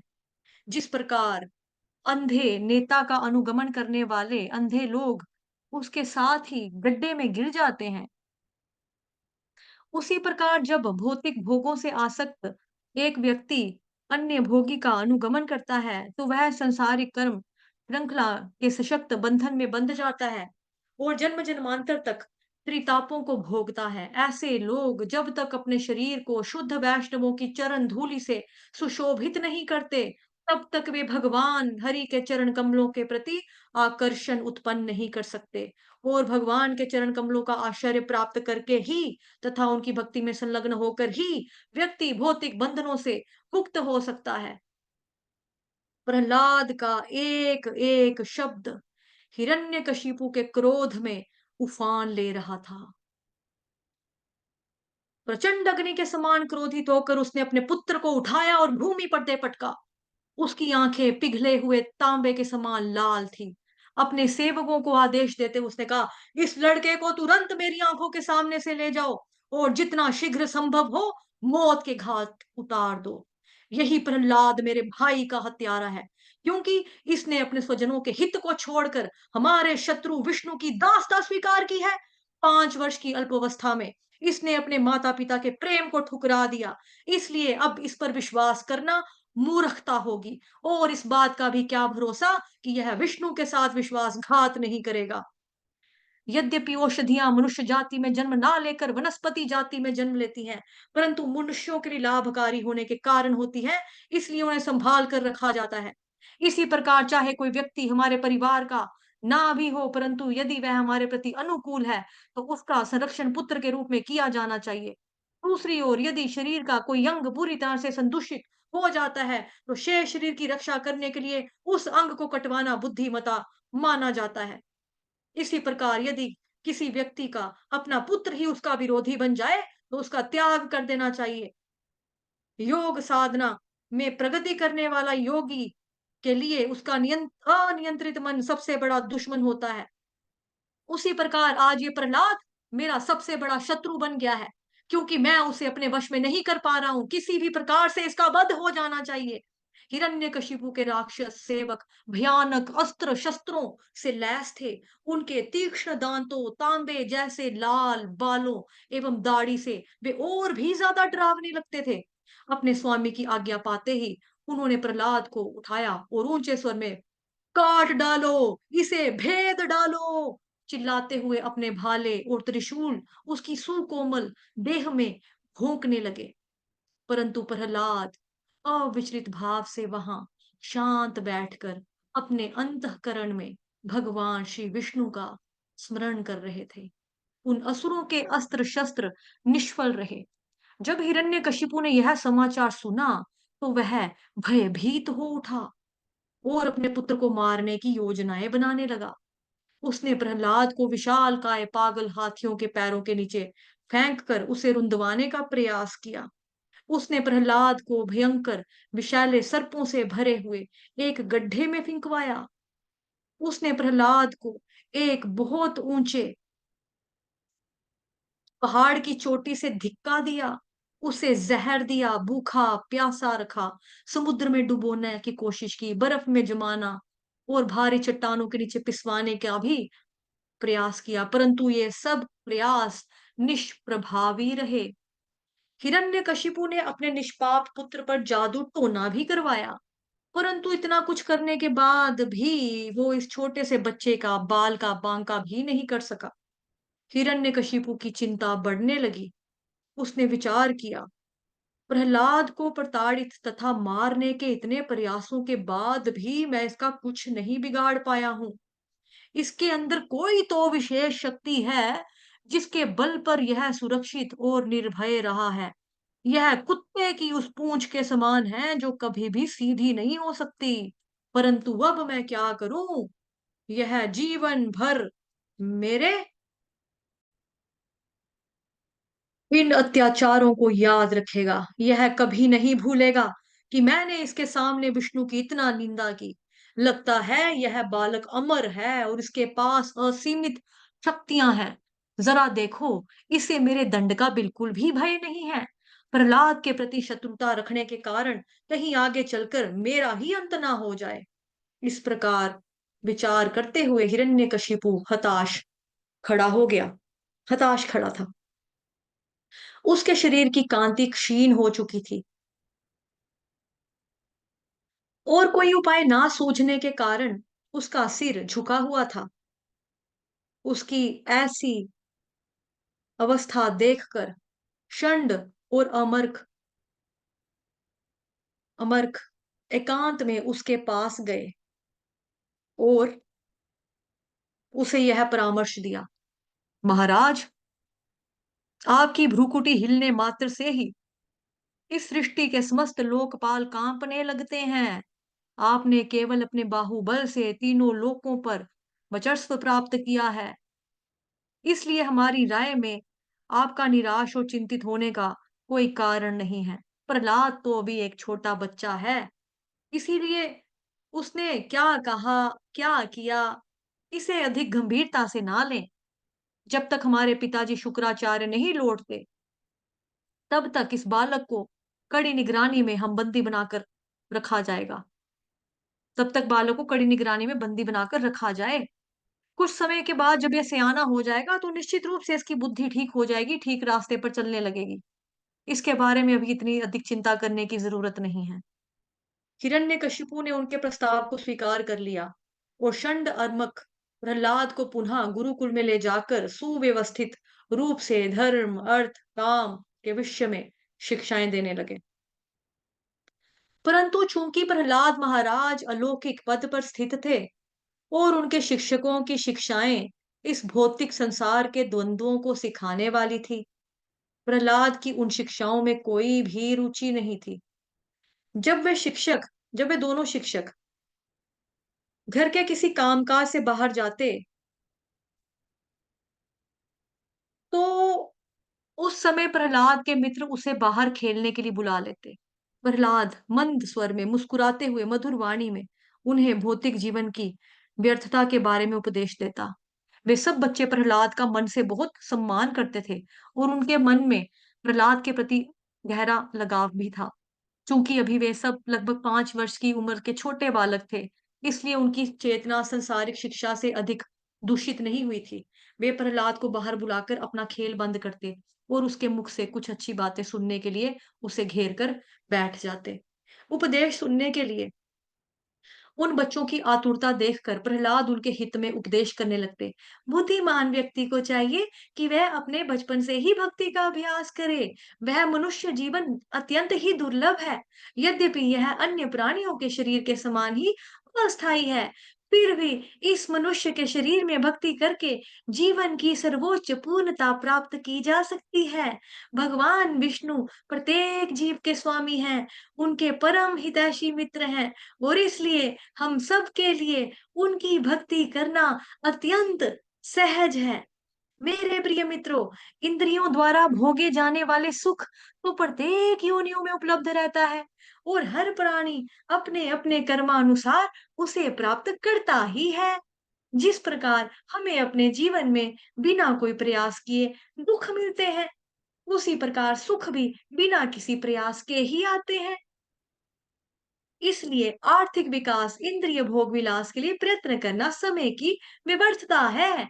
जब तक व्यक्ति का शरीर बलवान और निरोगी है, तब तक उसे कृष्ण भक्ति में प्रगति के भरपूर प्रयास करने चाहिए, क्योंकि कृष्ण भक्ति में जीवन ही उसे अमरत्व और आनंद दोनों प्रदान कर सकता है। हर मनुष्यों की अधिकतम आयु 100 वर्ष निर्धारित है, परंतु जो व्यक्ति अपने इंद्रियों को नियंत्रित नहीं रख सकता, वह रात्रि समय 12 घंटे सोकर अपने जीवन की आधी अवधि सोने में ही गंवा देता है। बचपन के पहले 10 वर्ष अज्ञानता में ही बीत जाते हैं। जब वह थोड़ा बड़ा होता है, तो अगले 10 साल खेलने कूदने में ही गुजर जाते हैं।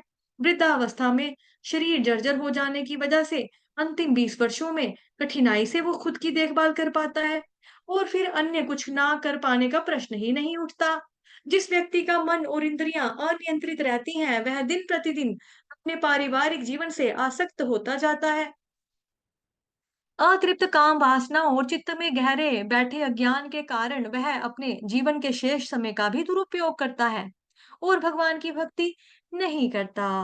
अनियंत्रित इंद्रियों के कारण जो व्यक्ति अपने पारिवारिक जीवन से आसक्त हो जाता है, वह भला किस प्रकार स्वयं को सांसारिक बंधनों से मुक्त पा सकता है। ऐसे संसारिक लोगों के लिए धन शहद से भी अधिक मीठा होता है। इसलिए पारिवारिक जीवन में रहते हुए ऐसा कौन व्यक्ति है जो धन एकत्र करने की इच्छा का त्याग कर सके? चोर, लुटेरे, व्यापारी अपने जीवन को दांव पर लगाकर भी धन जुटाने का प्रयास करते हैं।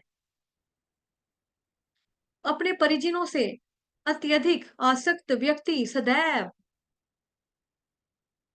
अपने हृदय में उनके चित्र चिपकाकर उनसे प्रेम करता है। इसलिए ऐसे परिजनों का संग त्याग करना दुष्कर कितना दुष्कर है।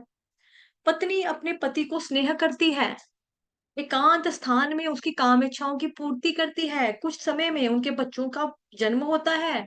उनकी तुतलाती हुई बोली उनके कानों को बहुत मीठी लगती है।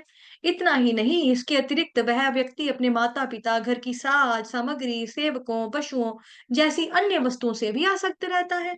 भला कौन इन सब सुख आराम का त्याग कर सकता है? अपने पारिवारिक जीवन में आसक्त ग्रस्त व्यक्ति रेशम के उस कीड़े के समान जिंदा रहता है और जो अपने चारों ओर कोश बुनता है और अंत में उसी में फंसकर बाहर नहीं निकल पाता। जीवा और जनांगों को सुख देने के लिए वह अनेक संसारिक जटिलताओं में उलझ जाता है। ऐसा आसक्त व्यक्ति समझ नहीं पाता कि वह अपने बहुमूल्य मनुष्य जीवन को व्यर्थ गंवा रहा है। एक और वह आत्म साक्षात्कार के लिए मिले मनुष्य शरीर को कौड़ियों के भाव गवाता रहता है और दूसरी ओर बहुत सावधान रहता है कि यह कारण उसका पैसा कहीं पर भी व्यर्थ ना जाए।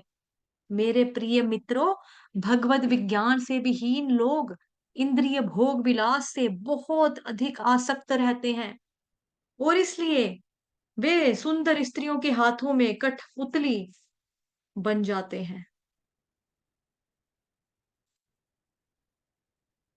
ऐसे लोग निश्चित ही असुर श्रेणी में आते हैं।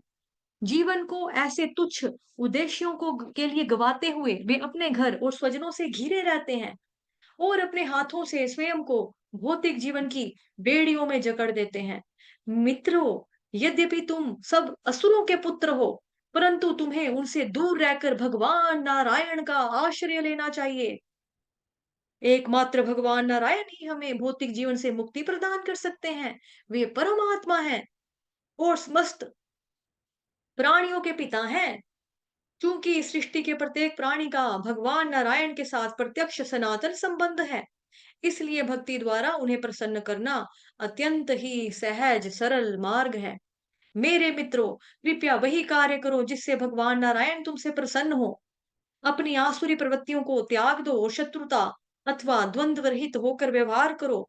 समस्त प्राणियों पर दया दिखाओ और उन्हें भक्ति का ज्ञान देकर उनके सच्चे हितैषी मित्र बनो। जो भक्त भक्ति द्वारा भगवान नारायण को प्रसन्न कर लेता है, उसके लिए संसार में कुछ भी अपराय नहीं रहता। ऐसे भक्त केवल भगवान के चरण कमलों का गुणगान करते हुए पूरी तरह से संतुष्ट रहते हैं। उनके लिए धर्म, अर्थ, काम और मोक्ष जैसे विषय का कोई महत्व नहीं रखते। आनंद के घनीभूत भंडार भगवान नारायण को प्राप्त करने के पश्चात भला अन्य किसी वस्तु की क्या जरूरत रह जाती है। भगवान नारायण की भक्ति का यह दिव्य ज्ञान मुझ मुझे महर्षि नारद मुनि ने प्रदान किया था। यद्यपि शुद्ध भक्तों की कृपा के बिना इस ज्ञान को आत्मसात करना अत्यंत कठिन है, परंतु जो व्यक्ति नारद मुनि जैसे भक्तों अथवा उनके भक्तों का आश्रय लेते हैं, वे सहज रूप से इस ज्ञान के गूढ़ अर्थ को समझ जाते हैं। मैंने यह भागवत धर्म उन्हीं नारद मुनि से प्राप्त किया है। यह शास्त्रोचित ज्ञान पर आधारित है और समस्त भौतिक संदूषणों से मुक्त है। प्रहलाद के इन वाक्यों को सुनकर असुर पुत्रों ने पूछा, प्रहलाद, तुम और हम सब बच्चे यहाँ एक साथ गुरुकुल में रहते हैं। शुक्राचार्य के पुत्रों के अतिरिक्त हमने आज तक यहाँ अन्य किसी गुरु को नहीं देखा है और अपने महल में भी ऐसे किसी संत के संग की कोई संभावना नहीं है। फिर जरा ये बताओ, तुमने कब और कहाँ यह ज्ञान नारद मुनि से सुना? हमारे मन में बहुत बड़ी उलझन है, कृपया इसका समाधान करो। प्रहलाद ने कहा, जिस समय मेरे पिताजी मंचराचल पर्वत की घाटियों में घोर तपस्या करने चले गए, उस समय उन्हें अनुपस्थित जानकर देवताओं ने असुरों पर आक्रमण कर दिया। उनके अभूतपूर्व बाहुबल को देखकर असुर चारों दिशाओं में भाग खड़े हुए और अपने घर, संपत्ति तथा परिजनों को छोड़कर वहीं छोड़ दिया।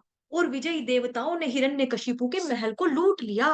और उस समय देवराज इंद्र ने मेरी माता को बंदी बना लिया।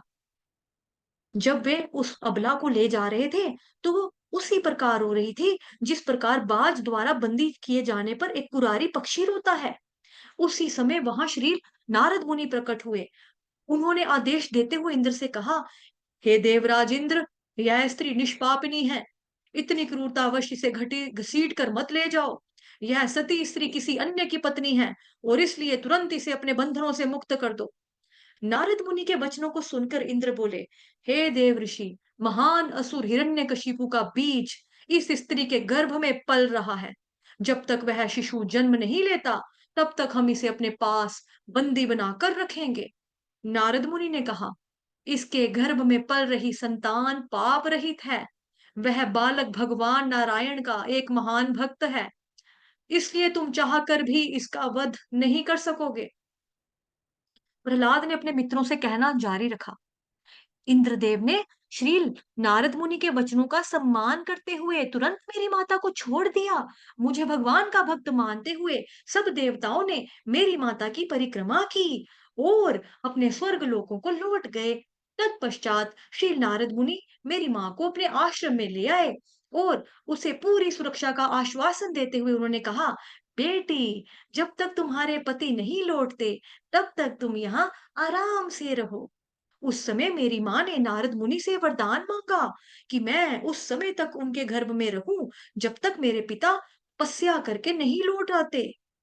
नारद मुनि के आश्रम में निर्भय रहती हुई मेरी माँ अत्यंत भक्ति भाव से उनकी सेवा शुश्रूषा करने लगी। अक्सर नारद मुनि मेरी माता को बिठाकर भागवतम का उपदेश दिया करते थे और माँ के गर्भ में होने के कारण वे शब्द मुझे सही सही सुनाई दिया करते थे। सामान्यतः स्त्रियां अधिक बुद्धिमता नहीं होती हैं, चूंकि मेरी माँ हर समय मेरे बारे में चिंतित रहती थी और अपने पति के लौटने की प्रतीक्षा भी कर रही थी। कुछ ही समय में वह नारद मुनि द्वारा दिए गए सारे उपदेश भूल गई, परंतु नारद मुनि की कृपा के कारण मैं उनकी शिक्षाओं को नहीं भूला। इसलिए मेरे प्रिय मित्रों, यदि तुम मेरी बात पर विश्वास करोगे, तो तुम भी इस दिव्य ज्ञान को प्राप्त कर सकते हो। प्रहलाद ने अपने सहपाठियों को उपदेश देना जारी रखा। यद्यपि एक वृक्ष पर उगने वाले फल फूल 6 प्रकार के परिवर्तनों से गुजरते हैं, जन्म, विकास, परिपक्वता, संवर्धन, ह्रास और मृत्यु, परंतु वह वृक्ष अनेक वर्षों तक अपरिवर्तनशील खड़ा रहता है।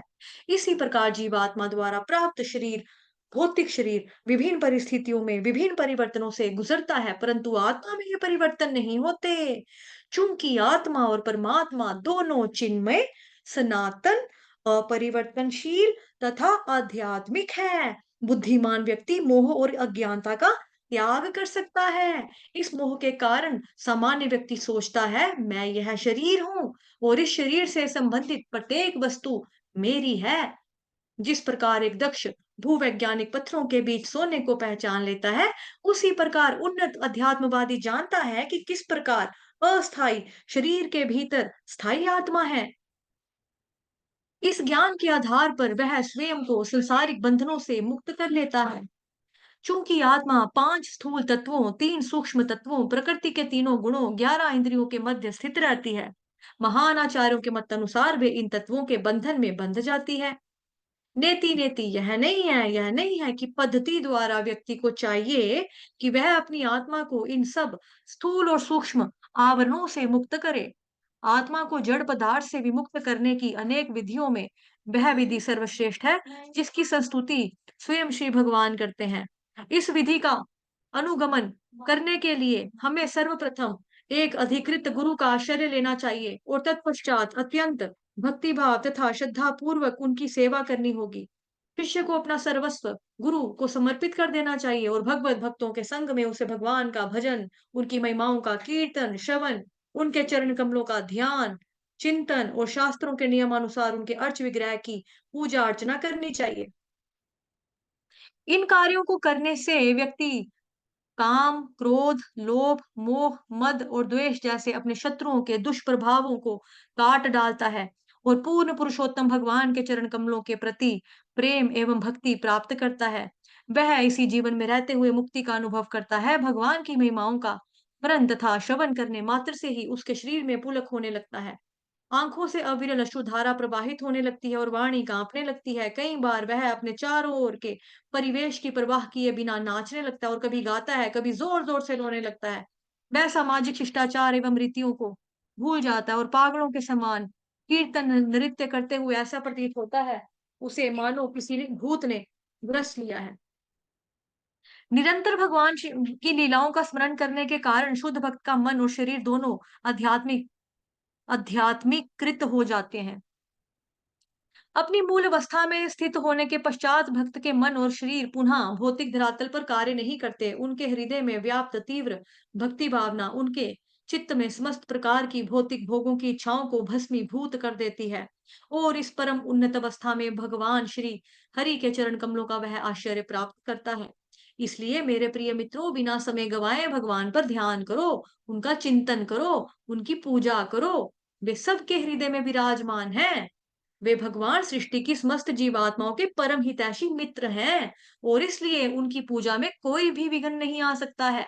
ना जाने क्यों लोग भगवान की ऐसी भक्ति को ठुकराकर इंद्रिय भोग विलास के लिए नाना साधनों को जुटाने के लिए व्यस्त रहते हैं। मनुष्य की धन संपत्ति, सुंदर पत्नी और संतानें, घर एवं सब साज सामग्रियां क्षण भंगुर और नश्वर हैं। भला ये सब वस्तु उस व्यक्ति को क्या सुख दे सकती हैं जिसने अपनी आत्मा के अमर स्वभाव को जान लिया है। यहाँ तक कि स्वार्गिक सुख भी अस्थायी है और इसलिए हमें इन्हें भी अपनी जिंदगी का कोई लक्ष्य नहीं बनाना चाहिए। इस संसार में प्रत्येक व्यक्ति अपने सुख को बढ़ाने और दुखों को घटाने के लिए कोशिश करता रहता है, परंतु सत्य तो यह है कि व्यक्ति जब तक तब तक ही सुखी रहता है, जब तक वह सुख प्राप्त करने के लिए प्रयास नहीं करता। जैसे ही वह सुख प्राप्त करने के लिए अपने प्रयास आरंभ करता है, तो उसके दुखों की श्रृंखलाएं आरंभ हो जाती हैं। जीवात्मा अपने पूर्व कर्मों के अनुसार विभिन्न योनियों में जन्म लेकर भिन्न-भिन्न प्रकार के कष्ट भोगता है।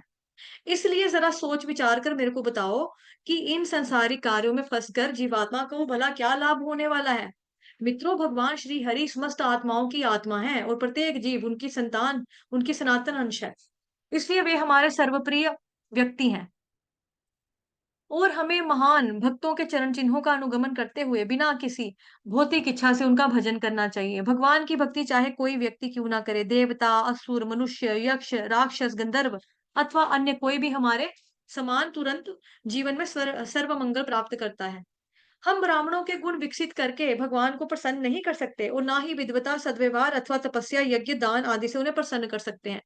वे केवल विशुद्ध भक्ति भावना से ही प्रसन्न होते हैं। इसलिए मेरे प्रिय मित्रों, जिस प्रकार प्रत्येक व्यक्ति ध्यान पूर्वक अपने शरीर की देखभाल करता है, उसी प्रकार हमें अत्यंत सावधानी पूर्वक भगवान नारायण को प्रसन्न करने की कोशिश करनी चाहिए। समस्त शास्त्रों तथा आचार्यों ने एक मत से पुष्टि की है कि मनुष्य जीवन का यही एकमात्र ध्येय है। प्रहलाद के सब असुर मित्र उसके सुंदर उपदेशों की सराहना करके उन्हें अत्यंत गंभीरता पूर्वक स्वीकार कर रहे थे। फलस्वरूप उन्होंने षंड और अमर्क की संसारिक शिक्षाओं का परित्याग कर दिया। जब उन दोनों शिक्षकों ने देखा कि किस प्रकार उनके छात्र प्रहलाद के प्रभाव से कृष्ण भक्ति में प्रगति कर रहे हैं, तो वे अत्यंत भयभीत हो उठे।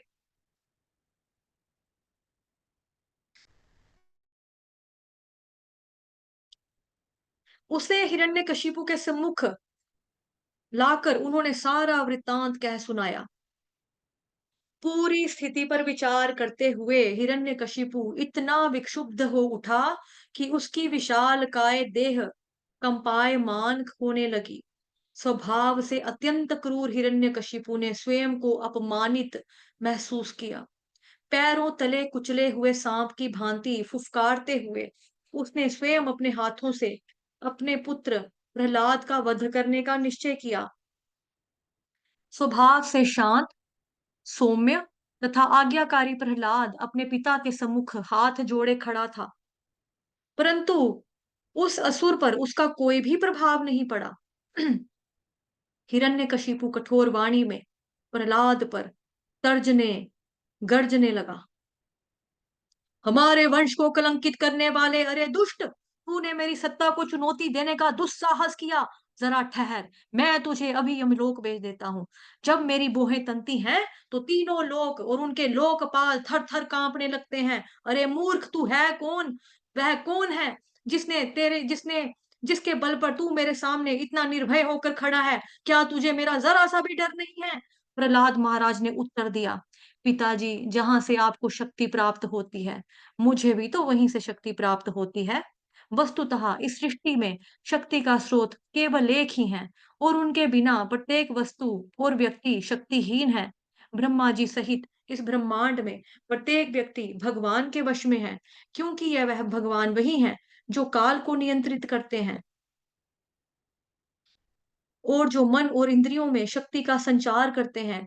अपनी असीमित शक्ति से भगवान सृष्टि का निर्माण करते हैं, कुछ काल के लिए उसका पालन करते हैं और अंततः उसका संहार करते हैं। पिताजी, मेरा आपसे निवेदन यह है कि आप अपनी आसुरी प्रवृत्तियों का त्याग कर दें और प्रत्येक प्राणी को समान दृष्टि से देखें। इस संसार में अनियंत्रित तथा भ्रष्ट मन के अतिरिक्त मनुष्य का अन्य कोई शत्रु नहीं है। इतिहास में ऐसे अनेक मूर्ख होकर चले गए जिन्हें स्वयं पर विश्व विजेता होने का तो गर्व था, परंतु वे अपने मन में बैठे हुए 6 शत्रुओं द्वारा पराजित हो गए। फलस्वरूप वे विनाश को प्राप्त हुए।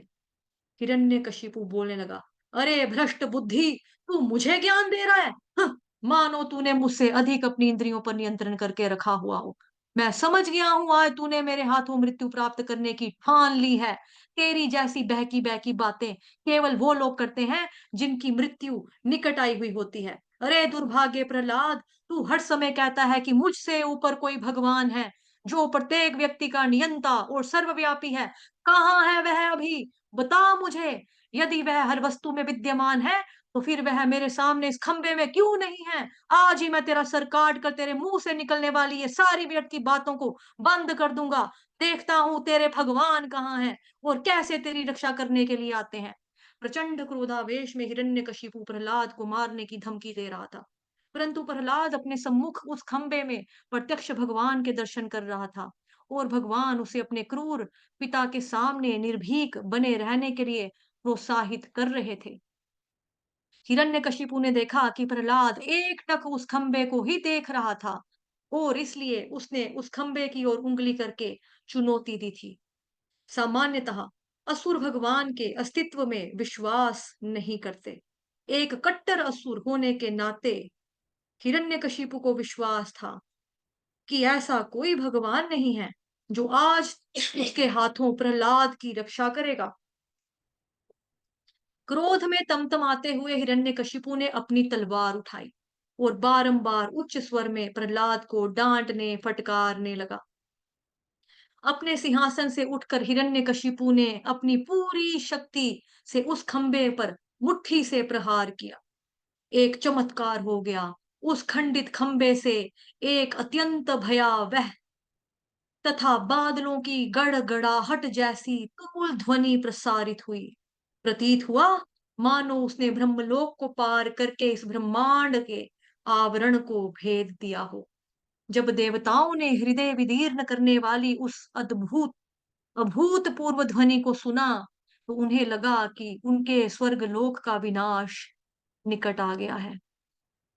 हिरण्यकशिपु और उसके अन्य असुर मंत्री भी उस आवाज को सुनकर अत्यंत आतंकित हो गए।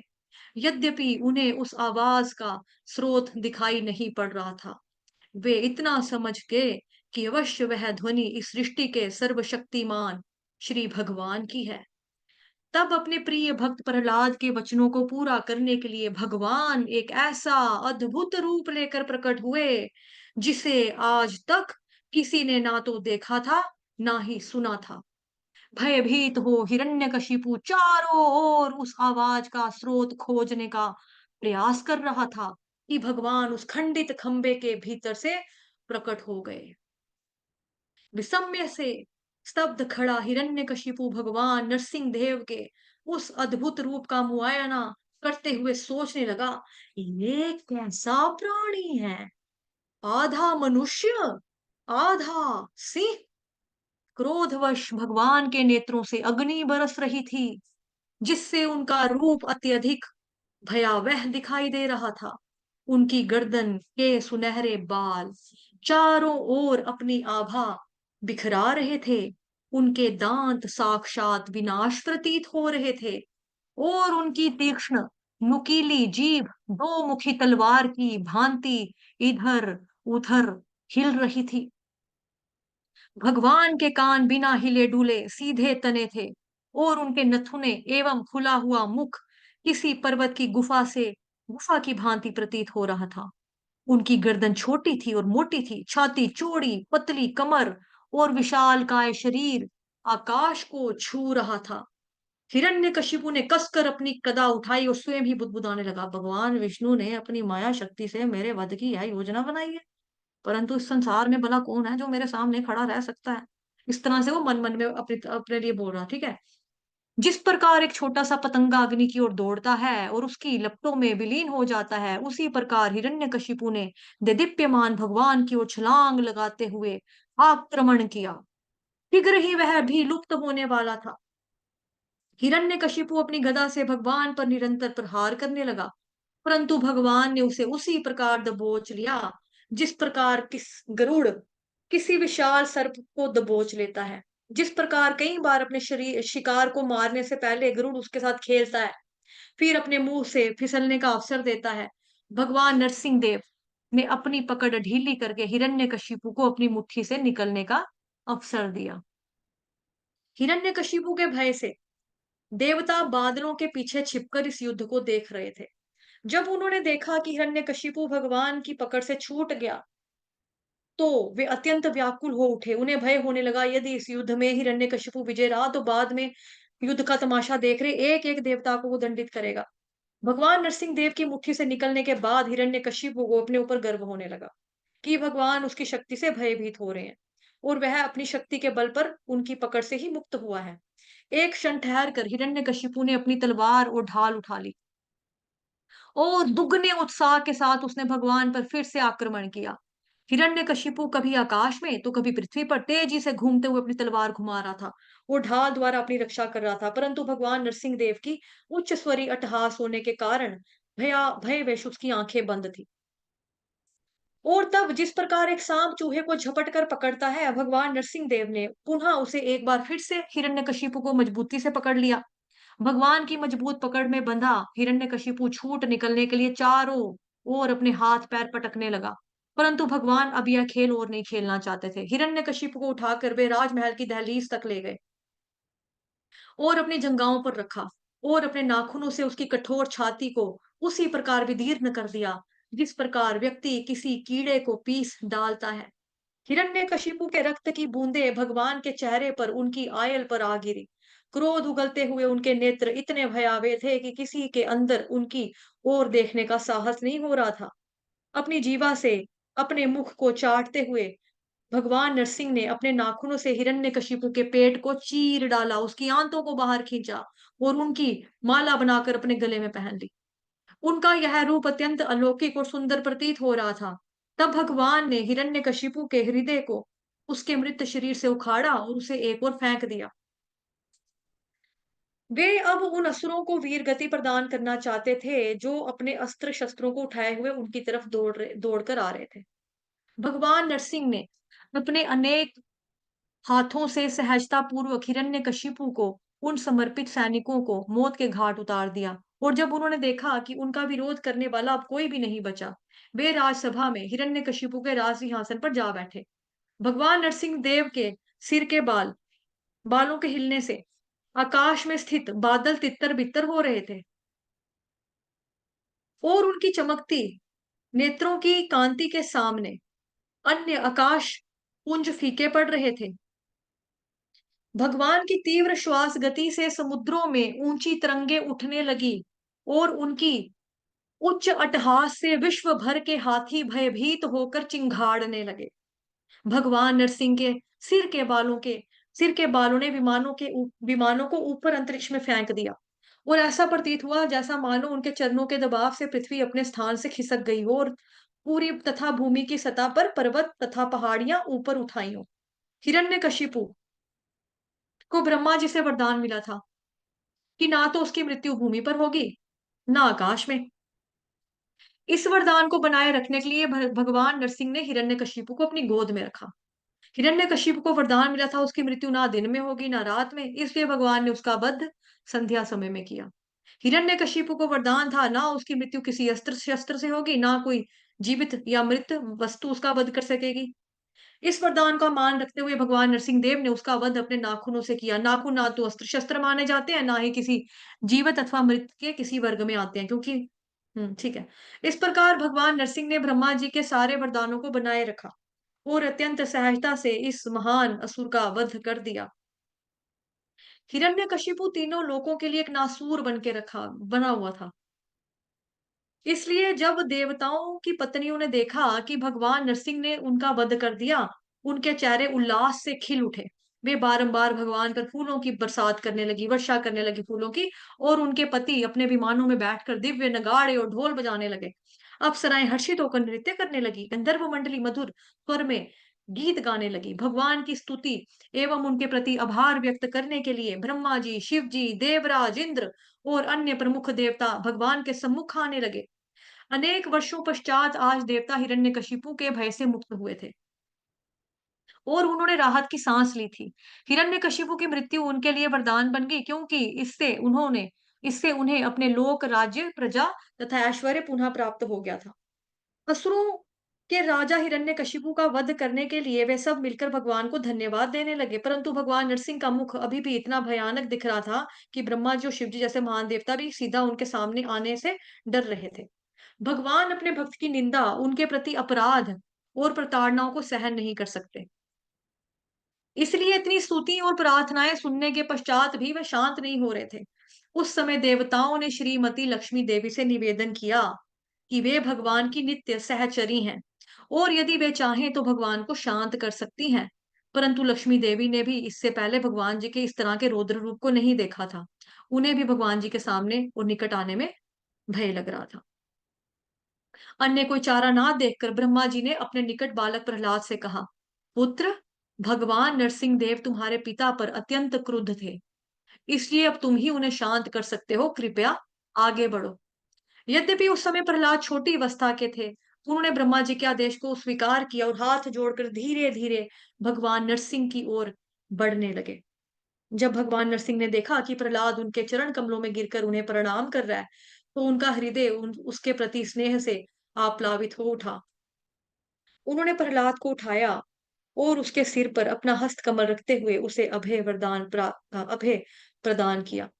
भगवान के दिव्य हस्त स्पर्श से प्रहलाद महाराज समस्त भौतिक इच्छाओं और संतुष्टों से मुक्त हो गए और उनके शरीर में दिव्य आनंद के लक्षण प्रकट होने लगे। उनका हृदय प्रेम से तथा नेत्र आंसुओं से भर उठा और उन्होंने अपने अंतःकरण की गहराइयों में भगवान नरसिंह देव के चरण कमलों को धारण कर लिया। प्रहलाद अपने मन तथा दृष्टि को भगवान के सुंदर रूप पर केंद्रित करके उनसे प्रार्थनाएं करने लगे। हृदय में दिव्य भावों को उमड़ने से उनका कंठ अवरुद्ध हो गया। उन्होंने कहा, हे भगवान, मेरा जन्म नीच असुरों के परिवार में हुआ है। भला मेरी ऐसी क्या योग्यता जिससे मैं प्रार्थनाओं द्वारा आप पूर्ण पुरुषोत्तम भगवान को संतुष्ट कर सकूं? यदि ब्रह्मा जी और अन्य महान देवगण आपको उत्तम स्तुतियों से शांत नहीं कर पाए, फिर मेरे बारे में भला क्या कहा जाए? प्रतीत होता है कि भगवान को अतुल धन संपत्ति, राजसी ऐश्वर्य, विद्या, शारीरिक बल, बुद्धि, योग सिद्धियों अथवा अन्य किसी भी प्रकार की भौतिक वस्तुओं से प्रसन्न नहीं किया जा सकता है, परंतु वही भगवान थोड़ी सी भक्ति से भी प्रसन्न हो जाते हैं। पूर्व काल में गजेंद्र इसके प्रत्यक्ष उदाहरण है। यदि किसी व्यक्ति के चरित्र में ब्राह्मणों के समस्त 12 गुण भी क्यों ना हो, परंतु यदि वह भगवान के चरण कमलों का विरोधी है, तो वह निश्चित ही पतित है। उससे कहीं अधिक श्रेष्ठ तो चंडालों के परिवार में जन्म लेने वाला वह भक्त है, जिसने अपना संपूर्ण जीवन भगवान की सेवा में समर्पित किया हुआ है। मिथ्याभिमान के कारण वह भगवत विरोधी भगवान ब्राह्मण स्वयं अपना उद्धार नहीं कर सका, जबकि भगवान का भक्त अपने पूरे परिवार का उद्धार कर सकता है। भगवान आत्मा राम है, अर्थात वे स्वयं में पूरी तरह से संतुष्ट रहते हैं। इसलिए जब हम भगवान को कुछ भी अर्पित करते हैं, तो उसी से हमारा कल्याण होता है। उदाहरण के लिए जब हम अपने चेहरे को सजाते हैं, तो दर्पण में उनका प्रतिबिंब स्वतः ही सज जाता है। यद्यपि मेरा जन्म एक आसुरी परिवार में हुआ है, मुझे यथाशक्ति अपनी बुद्धि के द्वारा भगवान का स्तुति गान करना चाहिए, क्योंकि भगवान का गुणगान करना सर्वदा पावनकारी रहता है। हे भगवान, आप इस जगत में केवल अपने भक्तों के कल्याणार्थ अवतरित होते हैं। अब मेरे पिता हिरण्यकशिपु का वध हो चुका है, इसलिए अपने क्रोध को तो त्याग दीजिए। सांप और बिच्छू की मृत्यु को देखकर संत पुरुष भी प्रसन्न हो जाते हैं, और इसलिए आज इस असुर की मृत्यु से संपूर्ण जगत ने असीम सुख की अनुभूति की है। भविष्य में इस संसार के लोग भय से मुक्त होने के लिए आपके इस परम पावन नरसिंह अवतार का को याद किया करेंगे। हे भगवान, मुझे आपके भयावह मुख और जीवा अथवा सूर्य के समान प्रज्वलित नेत्रों एवं तनी हुई भ्रुकुटियों से किंचित भी भय नहीं है। ना ही मुझे आपके तीखे दांतों से, ना आपके गलों में पड़ी इस आंतों की माला से, रक्त सनी आपकी आयल नुकीली नाखूनों अथवा आपके ऊंचे खड़े हुए कानों से कोई डर लग रहा है। आपका आपकी वह अट्टहास जो शत्रुओं के हृदय को दहला देती है, मुझे उससे भी कोई भय नहीं है। मुझे तो केवल एक बात का भय है। अपने पूर्व कर्मों के अनुसार मैंने असुर परिवार में जन्म लिया, जो स्वभाव से ही द्वेषी होते हैं। मुझे यही भय है कि कहीं इस परिवार के ये गुण मुझे प्रभावित ना कर दें। भगवान, वह दिन कब आएगा जब आप मुझे अपने चरण कमलों का आश्चर्य प्रदान करने के लिए बुलाएंगे और उन्हें प्राप्त करके मैं इस भौतिक जीवन से मुक्त हो सकूंगा। हे प्रभु, विभिन्न सुखद और दुखद परिस्थितियों के मिश्रण अथवा अलगाव से व्यक्ति जीवन में नाना प्रकार के कष्ट भोगता है और शोक अग्नि में निरंतर झुलसता रहता है। अपनी स्थिति को सुधारने के लिए वे जितने भी यत्न करता है, वे सब उसकी पीड़ा को पहले से भी अधिक कई गुना बढ़ा देते हैं। इसलिए मेरे मतानुसार जीवन की समस्त समस्याओं का समाधान, स्थायी समाधान केवल आपकी भक्ति है। चूंकि आपकी माया शक्ति ही जीवात्मा को इस बंधन में डालती है, इसलिए आपके चरण कमलों का आश्रय लिए बिना भला कौन इस माया से मुक्ति प्राप्त प्रदान कर सकता है। हे नाथ, सामान्य लोग दीर्घ जीवन तथा अतुल ऐश्वर्य का भोग करने के लिए देवताओं के लोकों पर जाना चाहते हैं। परंतु मैंने स्वयं अपनी आंखों से देखा है कि जब मेरे पिता देवताओं पर क्रुद्ध हुआ करते थे, तो मात्र उनकी भ्रुकुटी हिलने पर ही समस्त देवतागण थर-थर कांपने लगते थे। और अ, आपने इस शक्तिशाली मेरे पिता को क्षण भर में ही मार डाला। अपने काल रूप में आप इस जगत के समस्त ऐश्वर्यों, योग सिद्धियों और लोगों की आयु का संहार करते हो, चाहे ब्रह्मा जी की विशाल जीवनावधि हो अथवा एक चींटी की अत्यंत अल्प आयु। आप ही उनके विनाश के मूल कारण हैं। इसलिए ऐसी सांसारिक वस्तुओं से में मेरी कोई भी रुचि नहीं है। मेरी तो आपसे यही प्रार्थना, यही याचना है कि आप मुझे अपने किसी शुद्ध भक्त को सौंप दें और मैं एक नम्र दास के रूप में उनकी सेवा करता रहूं। हे आदि भगवान, अपने चित्त में भौतिक इच्छाओं को पालने पोसने के कारण मैं एक ऐसे अंधे कुएं में गिरता जा रहा था, जो विषैले सांपों से भरा हुआ था। परंतु आपके प्रिय सेवक श्री नारद मुनि ने मुझे अपने शिष्य के रूप में स्वीकार किया और मैं आपके पद कमलों के दिव्य पद को प्राप्त करने की शिक्षा दी। इसलिए मेरा सर्वप्रथम कर्तव्य उनकी सेवा करना है। मैं भला किस प्रकार से उनकी सेवा त्यागने का विचार कर सकता हूँ?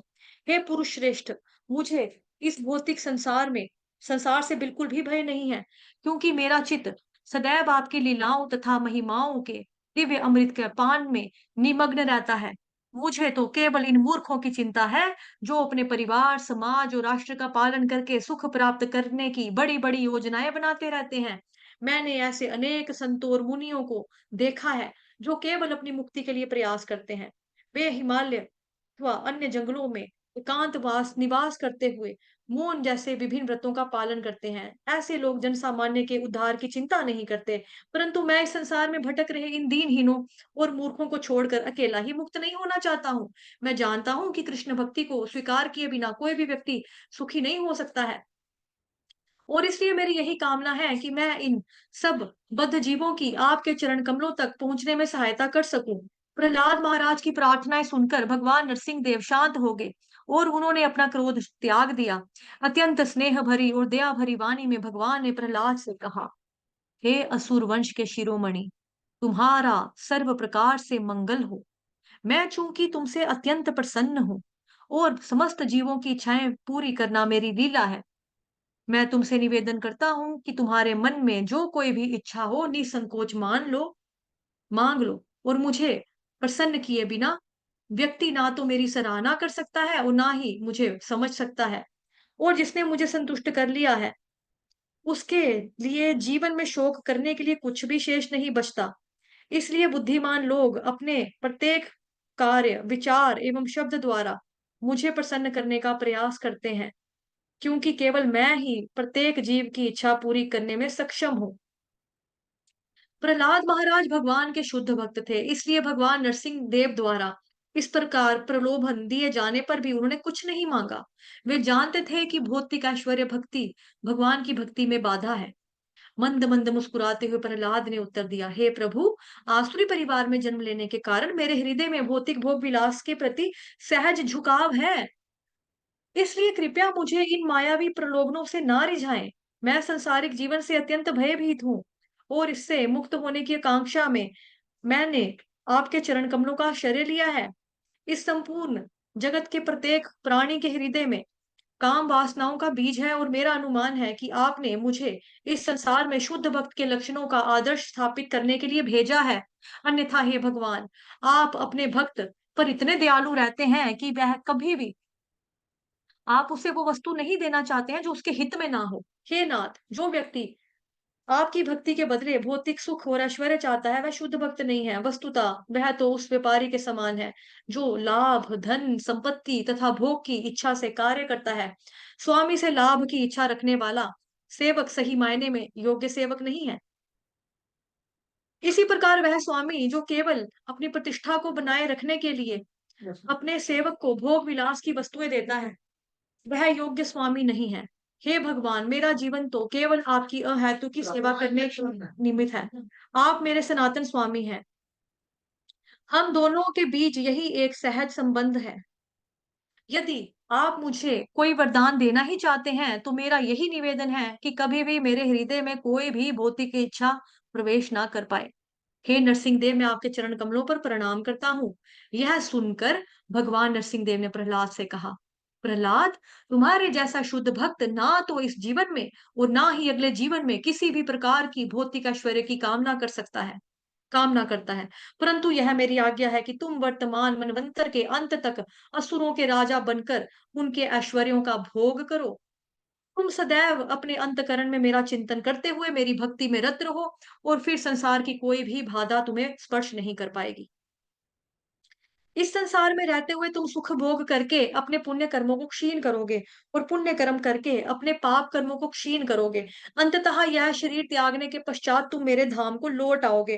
तुम्हारी भक्ति और यशस्वी कार्यों का गान उच्च लोकों में किया जाएगा। जो व्यक्ति हमारी इस लीला का स्मरण करेगा और तुम्हारे द्वारा अर्पित स्तुतियों को गाएगा, धीरे धीरे वह अपने समस्त भौतिक कर्म फलों से मुक्त होता जाएगा। प्रहलाद महाराज ने कहा, हे भगवान, चूंकि आप सदैव पतितों पर कृपा दिखाते हैं, मैं केवल आपसे एक वरदान वरदान मांगना चाहता हूँ।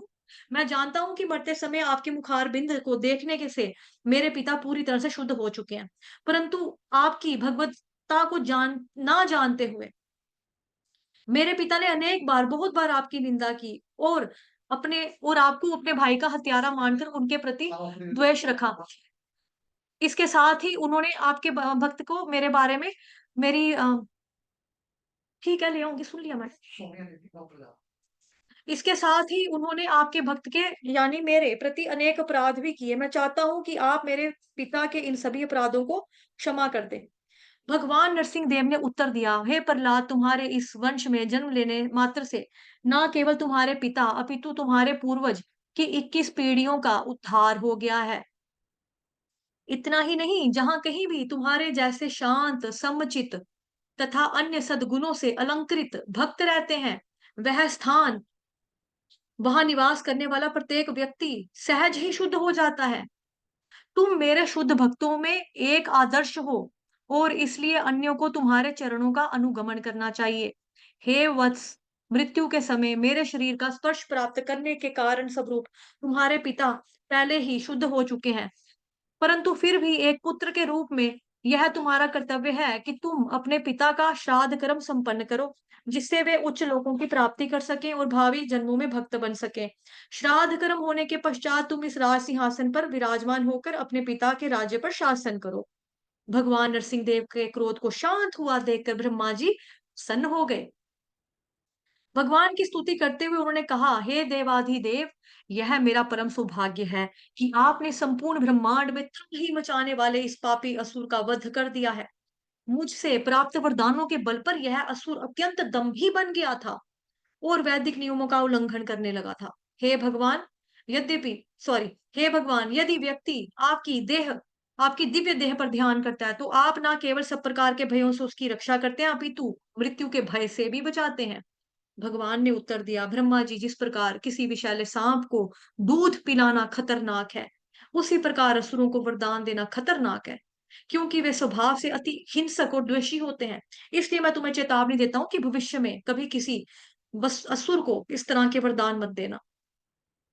ब्रह्मा जी की स्तुतियों को स्वीकार करके भगवान नरसिंह देव वहां से अदृश्य हो गए। उस समय प्रहलाद ने ब्रह्मा जी एवं शिव जी सहित वहां उपस्थित समस्त देवी देवताओं की पूजा अर्चना की। तत्पश्चात शुक्राचार्य एवं अन्य ब्राह्मणों की सहायता से ब्रह्मा जी ने प्रहलाद का राज्याभिषेक किया और उन्हें संपूर्ण ब्रह्मांड के दैत्यों और दानवों का राजा बना दिया। अंत में प्रहलाद महाराज को अपने आशीर्वाद देकर देवगण अपने अपने लोकों को लौट गए। हरे कृष्णा कृष्ण कृष्ण हरे हरे, हरे राम राम राम हरे हरे। हरे हरे कृष्णा कृष्ण कृष्ण हरे हरे, हरे राम राम राम हरे हरे। हरे कृष्णा कृष्ण कृष्ण कृष्ण हरे कृष्ण हरे, हरे हरे, हरे राम हरे राम राम राम राम राम हरे हरे हरे। हरे। भगवान नरसिंह की जय, जगत गुरु शील प्रभुपाद की जय, श्री कृष्ण चंद्र भगवान की जय, ग्रंथराज श्रीमद् भागवतम महापुराण की जय, आप सभी भक्तों की जय। आप लोगों ने बड़ा धैर्य बनाए रखा, 2 घंटों से सुना पूरा। धन्यवाद। कुछ तो चले गए क्योंकि बहुत देर से क्लास चल रही थी, कुछ तो चले गए थे बीच में। चलिए, आप सभी का धन्यवाद। वाञ्छाकल्पतरुभ्यश्च कृपा सिन्धुभयेव च पतितानां पावनेभ्यो वैष्णवेभ्यो नमो नमः। अनंत कोटि वैष्णव वृंद की जय, जगत गुरु शील प्रभुपाद की जय, श्री कृष्ण चंद्र भगवान की जय। जय। हरे कृष्ण, धन्यवाद। हरे शाम को कृष्ण। मिलते हैं 6 बजे, ठीक है। ओके।